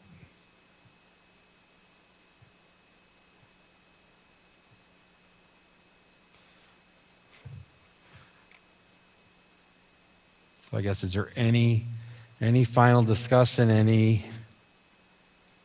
board request to make any changes to this before I save and this becomes the backup for the action item? I'm comfortable with the changes. Too. I am as well. I'm comfortable knowing that we're still going to be moving 23,000 over into our fund balance. I agree. I think it's a step in the right direction.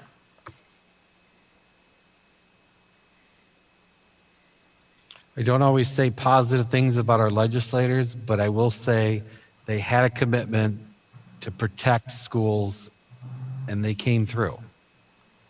They were telling us in the spring prepare for the worst because they weren't sure they could figure it out. So I will thank the legislators and governors for doing what they need to be done. Okay. Okay. All right. We are going to move on. Next is substitute rates. Okay, in your packet, all right, is the current rates for substitutes. It's a 3-column. The first column is current rates for teacher subs and then support staff subs, and a recommendation to change the rates to be much more competitive. And then the third column, other than the teacher, you see the current rate of employees and how that compares to a substitute rate. So I would be recommending, because of this, and part of this has to do with COVID and the limited sub pool, but we have had a limited sub pool for years, and it's not a Richmond issue, it is a state issue. Making the recommendations to change the current substitute rates from $85 to start to $95 a day. And as you can see, it goes up to $115. And as they get to that $150, that's where we give the BA step 0 rate. Current bus drivers. Bus drivers is an area that we are struggling. I mean, just to get drivers, but substitute drivers. And part of our challenge with that is our routes aren't long enough. And I'll just use, because we partner with New Haven they have 6 to 8 hour day runs. Our runs are 3 to 4 hours. So they would prefer the longer runs because it gets them to insurance, it gets them more money, et cetera. But we do pay higher than that district. Childcare, making the substitute rates equal to what we pay childcare. That is another area that we are constantly looking for employees. And Mrs. Napier and Mr. Koshin do a lot of juggling to cover that. Food service. You know, if you talk to Mrs. Guinea, the director, we are always looking for subs in food service. Lunch aides, we have a core group that are here. But they get sick. They take days off for personal visits, et cetera. So we are looking for food substitutes. And then you have the different categories there. We typically don't get substitutes for media center. I say that if there's a unique situation, we have gotten a sub, but we typically don't on a daily basis. Preschool and teachers and preschool aides. When you take that hourly rate and you multiply it by about 7 hours that they work, it's pretty close to what a competitive rate. Secretaries, we typically don't get subs. A couple of years ago, I believe it was my first budget, that secretary substitute line item was zeroed out. Now, again, if there's a unique situation, if someone's going to be out and it's brought to my attention with the administrator, we have put a sub in there just to cover it. Special ed parapros, because of the one-on-one aids with students, we typically do. They're in the system to get subs. In Title I, we typically do not get subs for the absence for Title I aids. I would recommend in the action items that you approve an increase in the sub rates. Brian, if you do, sorry. No. Brian, if you do get subs for secretaries, what do you pay them? I can't even think of the last sub that we had for a secretary. We haven't had subs for secretaries. But you said that sometimes you might have a situation where you have. And what would be that situation? I would recommend it be no less than what we pay a childcare, because that becomes now our new minimum. Now, the level of a secretary, the qualifications are typically higher when you look at the In Red Rover, we choose what qualifications we want for subs. And it's typically, so, you know, I would be looking at probably, if you ask me in a ballpark, probably close to the special ed para rate. You can see what the current secretaries are making their hourly rate. And what's the reason that you don't get subs? It was a budgetary decision. Oh, I know I was here when we made it. I want to say in the FY16 Probably about budget, 5 years ago. but it might have been before. There was just a small amount in the sub and we zeroed it out. It would have been my first budget here. So that would have been at the end of 15. So the FY16 budget, we zeroed all of them out. It was reduced previous. I want to say we had like $500 in each building sub account. Sherry, the rationale at the time, if I remember correctly, that the board was, there were 2 secretaries in the building. So for one day, one secretary being out, not really needing a sub for that one day and looking to try to save money. That's what I remember the conversation being. And is that worked out every time? I mean, because I know the offices can get busy at times. Oh yeah, they do get busy. That's why I said if it's a long-term or multiple days, we have the conversation. And again, we have had substitutes. Like for instance, the substitute that filled in for Mrs. Pinsky at the beginning of the year because she had a medical, we had to because she was going to be out for several weeks and we needed someone in there to help get school up and going. So we chose, Mr. Koshin approached me, we sat down and figured out what we needed, and we put a sub in there for, because there was a multiple day absence. Now, since I've been here, the secretaries all have moved to, like Lee used to have 1 8-hour and one person that was 5.75, and the middle school had 1 8-hour and 1 5. Now they have, all buildings have 2 8-hour people.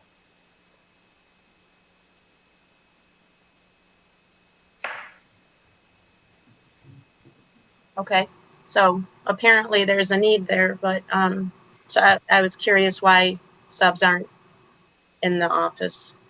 That's all. Have you added this price change if we approve this into the budget that you presented us?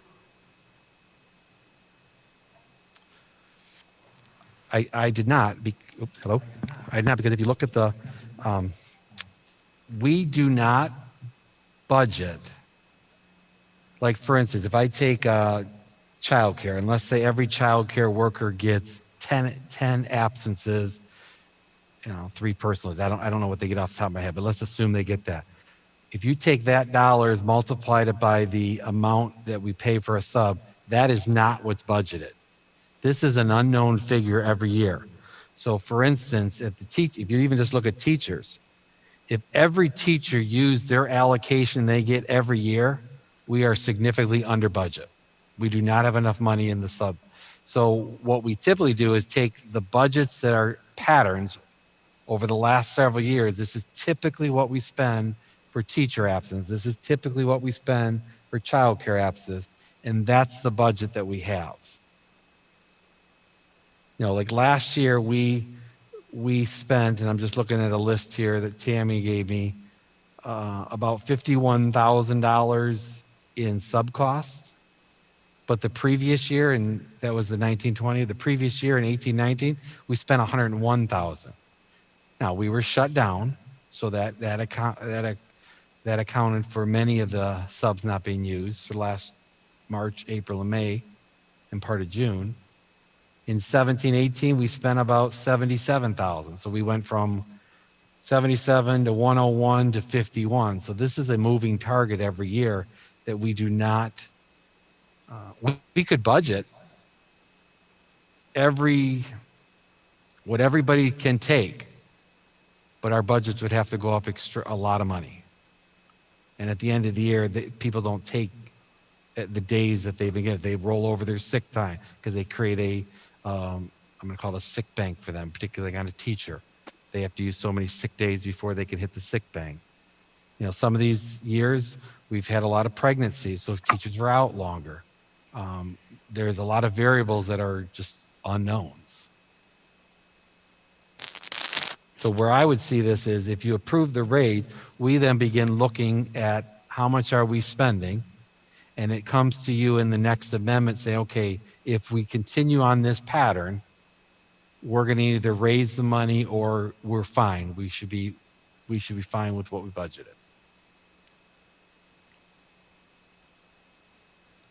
In my initial scan of teacher absences to date, we have less absences to date of teachers than we did last year.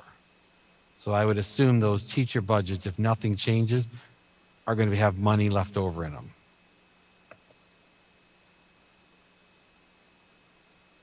And I don't know, I don't have a reason why that is other than they haven't taken off as many days as they have in the past.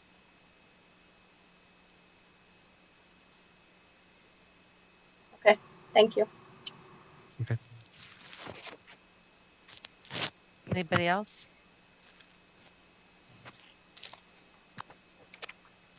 Okay. I'm going to move on to the portion of our meeting, which is our public comment.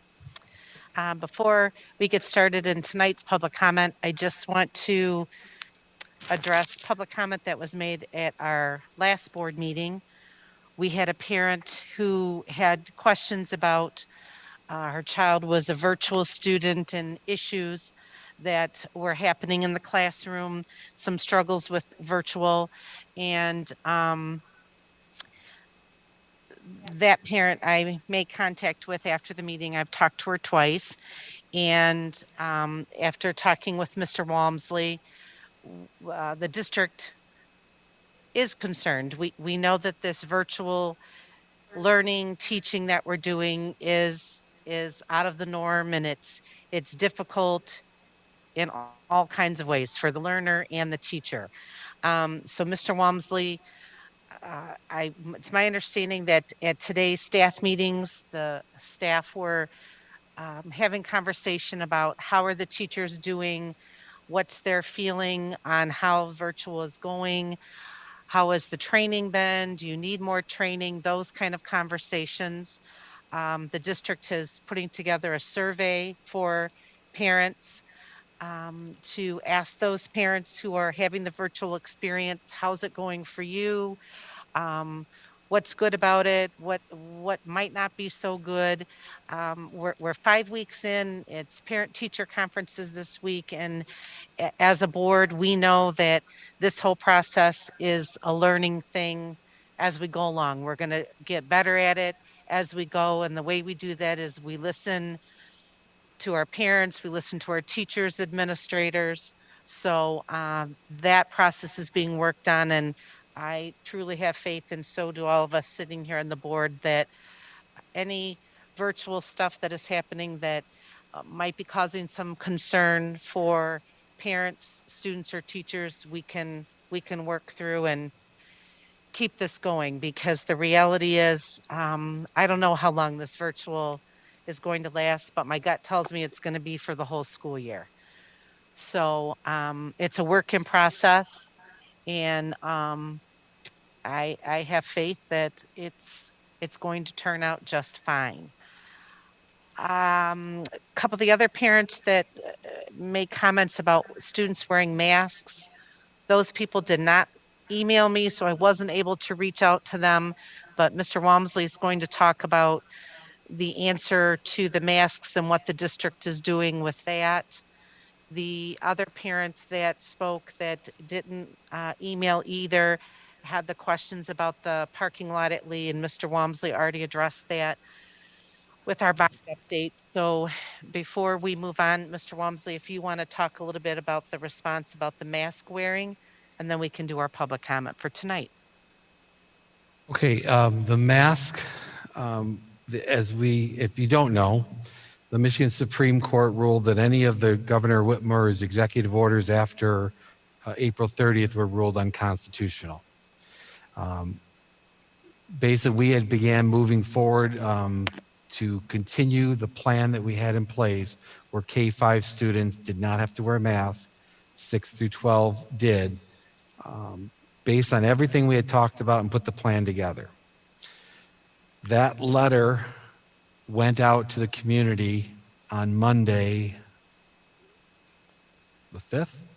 I don't know, my days are kind of blended together here. The 5th, yep. Monday the 5th. Probably about 15 minutes later, the Michigan Department of Health and Human Services issued not an executive order, but an emergency order, which under a law in Michigan, they have the authority to issue an emergency order, and they mandated all students must wear masks. As a public school that receives funding and there's a lot of logistics, first of all, I consulted with our district attorney because we were moving down the road, and the message was we cannot knowingly and willfully violate the emergency order. So I had retracted on the next day, I believe it was Tuesday, the statement that said, we're stuck in the middle. We are required that students wear masks. With that said, I've had a conversation, particularly with Mr. Koshin, informally with Mr. For the other buildings. We need to give kids mask break. Wearing just in the short time up here a mask, it's a lot. And a little kid, even though probably little kids have more ability to be flexible than we do. So we left it up to teachers. And even today when we were talking at the elementary staff meeting, teachers have built in snack breaks, mask breaks in their day so that kids can take it down and breathe without it. My hope is that the legislators and everybody can come to an agreement that allows it to be a local decision. I think our plan is good. I think it had a lot of buy-in for both. It left an option for both sides of the argument for a parent. But as of today, we are required to wear masks based on the emergency order for the health department. And that's really what I've been responding to parents. And I don't, the response I got from elementary staff today, just being as their staff meeting after school, the kids have been great. I mean, they have been wearing them. They pull them down, and they got to remind them to put them back up. But it hasn't been a significant issue that they've had to address. So our hope is we want kids to be safe. We want to keep being in school. That's our goal. Yep. Okay. Brian, it's my understanding that they can wear the shield as well. I know some kids are getting them from office, but we're giving those out for free, right? We have child? shields that were purchased for younger kids, and we have shields that were purchased. So if a student needs a shield, we're asking parents to work with the principal to get them the shield. Or if they have a medical condition that prevents, we're not here to question a medical provider's note or documentation. If they have a medical condition, we're going to honor it. But yes, you are right. We are providing shields. I know they don't want a lot of people going into the schools. Can the parents just ask the teacher, like through the Remind app or through Class Dojo, can you please give one to my child? Like, what's the best way to do that without going into the school? I'd shoot an email to the principal or the teacher, send an email to them, and let them know that this is a concern and we can make adjustments.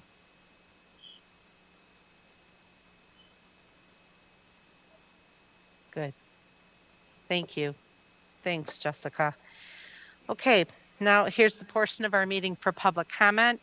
It is the part of our meeting, if anyone would like to address the board, they can do so. If you are here in our audience this evening, you have a chance to come up to the podium and speak. There is a sheet of paper and a paper to leave your name and phone number if you have a question you would like answered. If you are in our virtual audience and you would like to address the board, just when we get to the point, we'll ask you to speak up and you are able to talk. If you would like your question answered, You can email your telephone number to me at mtelto@richmond.k12.mi.us. This is not a question and answer period, but it is your chance to address the board. You have 3 minutes to speak. Is there anyone who would like to address the board? And we do have someone here in our audience tonight, so I'm going to start with this individual first. Go ahead. You don't have to put it on, but just speak into. If you need to take it off. Where it's sticking. And then talk. Doesn't sound like it's on. I mean, I can hear you, but you're right in front of me. I don't think it's coming through the speakers. I don't think it is either. I can't hear the individual. No. Hold on. Did the laptop go to sleep?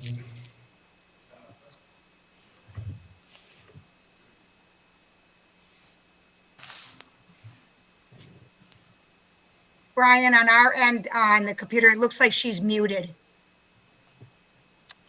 Oh, let's see. Check. There we go. We're good. There we go. Thank you. This down to talk? You can, Okay. yes. So according to the first bond that was passed under former Superintendent Dr. Olson, there was supposed to be 2 phases of technology, K through 12. The first phase was issued, and as for the second phase, only grades 5 through 8 received the new laptops. Why is it that 3 and 4 and 9 through 12 never got the second phase? And that is fact. There should have been money set aside and allocated for that, correct? And then my other question or comment is to actually Mrs. Sexton. When you were interviewing for a seat on the board, you were asked why you wanted to be a board member. Your response was that you wanted to know why there was so much employee turnover. What did you find out, and how many employees have left under the current superintendent? Because according to the records I've kept, more than 75 employees have left this district, including all the original employees who worked in central office. And you can bring your comments to the next meeting. I don't want a phone call. I'll be here. Thank you. Thank you. Is there anyone out in our virtual audience?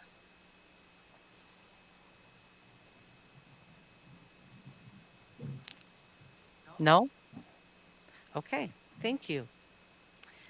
Next, Superintendent and Legislative Update. Mr. Walmsley. Okay.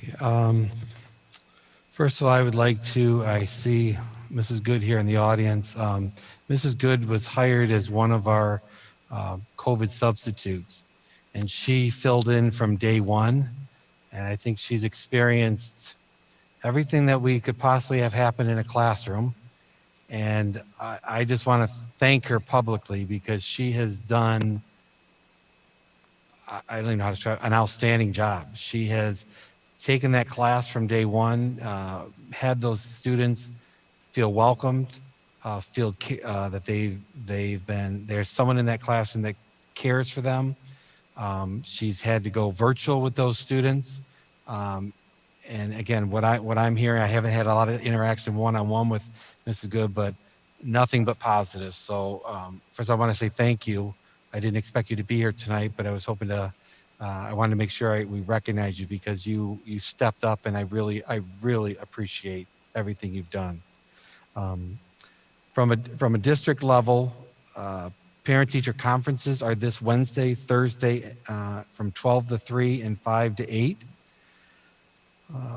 It's virtual conferences, so teachers at each building have are scheduling in the process. I mean, it's a little different in each building, but the plan is to schedule conferences at the middle school and high school, particularly grades 6 through 12, because of the number of students they see in a day and there's not enough time slots. If a parent wants a schedule, to please make sure they've contacted their teacher or a conference. They will arrange for a conference for those students. On Wednesday, October 14th, the high school seniors are taking the SAT, and I'm thinking 9th grade is taking PSAT. So their schedule's a little different that day, so there will not be afternoon conferences that day because we have to keep the students after dismissal so they can finish the SAT. So just as a reminder for our high school seniors, if you need transportation, Mr. Castle is coordinating with Mrs. Dobbs in transportation. Who needs transportation to get home after school? Friday is a half day. Dismissal is at the middle school and high school is 11:05, and at the elementary school is 11:15. Last Friday, October 9th, the U.S. Department of Agriculture extended the national waiver for helping schools continue to provide meals to students for the remainder of the 2021 school year. Currently, our students receive a free breakfast and free lunch regardless of their eligibility. That has now been extended until the end of the school year. So that's good news for students. We also have a pickup for virtual students as well as students that aren't Richmond students. They can also be eligible, much like we did in the summertime with the summer feeding program.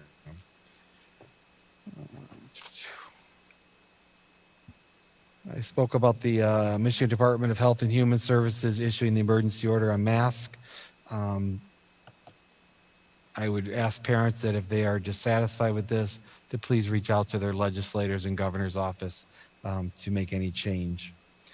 The Senate passed a Open Meetings Act because with the ruling of the executive order being unconstitutional, there is questions that have been raised on whether the actions of boards and other public bodies to meet virtually has been constitutional, because the executive order that allowed us happened after April 30th and so forth. The Senate passed a bill, 1108, to adjust the Open Meetings Act, backdating it basically to April 30th. It now goes to the House. I would encourage you to contact your House of Representative or representatives from the House of Representative to encourage support of this bill.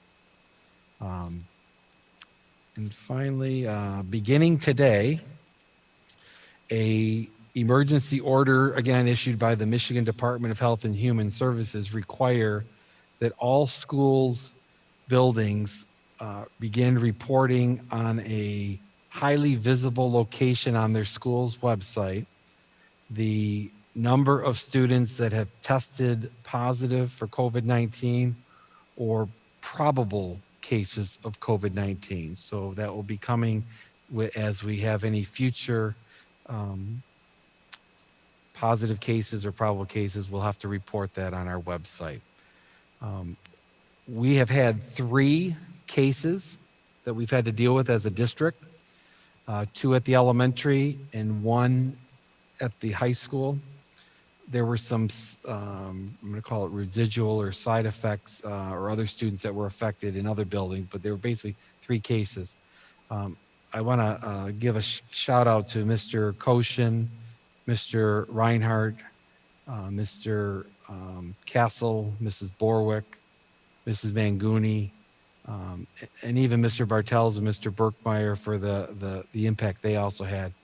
It took a lot of time and effort to go through the process, but I do want to assure the community that it was very thorough.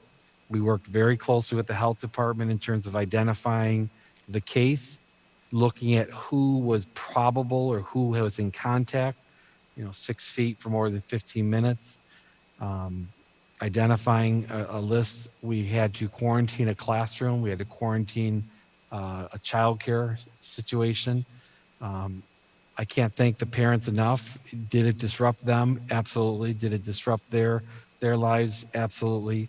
But everybody was very understanding in the big picture and was very supportive. So I want to give a shout out to them. And again, the time the administrators took to go through and handle that, it's becoming our new norm that we're going to have to, and we're going to have to figure out how we adjust our schedules to keep our focus and our eye on instruction. So other than that, I don't have any other announcements. Okay, thank you. Next, items of interest from members of the board. Does anybody have anything?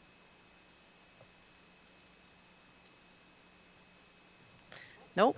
Okay, we're going to move on to our action items. Approval of the amendment to the 2020-21 Student Handbook. There's a sample resolution. I motion to accept the recommendation of the superintendent and approve the amendment to the 2021 Student Parent Handbook as presented in the attached documents. Support. It's been moved and supported. Any discussion? Hearing none. All those in favor, aye. Aye. Aye. Opposed? Motion carries. Next, approval of amendment to fiscal year 2021 budget. There's a sample resolution. I motion to approve the amendment to the FY 2021 budget as discussed during the October 12th, 2020 board meeting and presented in the attached documentation. Support. Been moved and supported. Any discussion? Hearing none, I'll do a roll call vote. Kyle. Aye. Sandy. Aye. Jessica. Aye. Sherry. I'm going to vote no, only for the fact of adding the Director of Instruction and Curriculum. Chris. Aye. Angela. No. And I vote aye. Motion carries. Next, approval of substitute rate increase. There is a sample resolution. I motion to accept the recommendation of the superintendent and approve the increases to the daily and hourly rates for substitutes as presented in the attached documentation. Support. Been moved and supported. Any discussion? Hearing none, I'll do a roll call. Sandy. Aye. Chris. Aye. Angela. Aye. Kyle. Aye. Sherry. Aye. Jessica. Aye. And I vote aye. Motion carries. Next is approval of board policies. This is all the fun stuff that we did a couple of weeks ago. There is a sample resolution. I motion to accept the recommendation. Of the superintendent and approve the board policies as presented during a first reading on September 28th, 2020, and outlined in the attached documentation. Support. Been moved and supported. Is there any discussion? Hearing none. All those in favor, aye. Aye. Aye. Opposed? Motion carries. And we are adjourned at 9:17.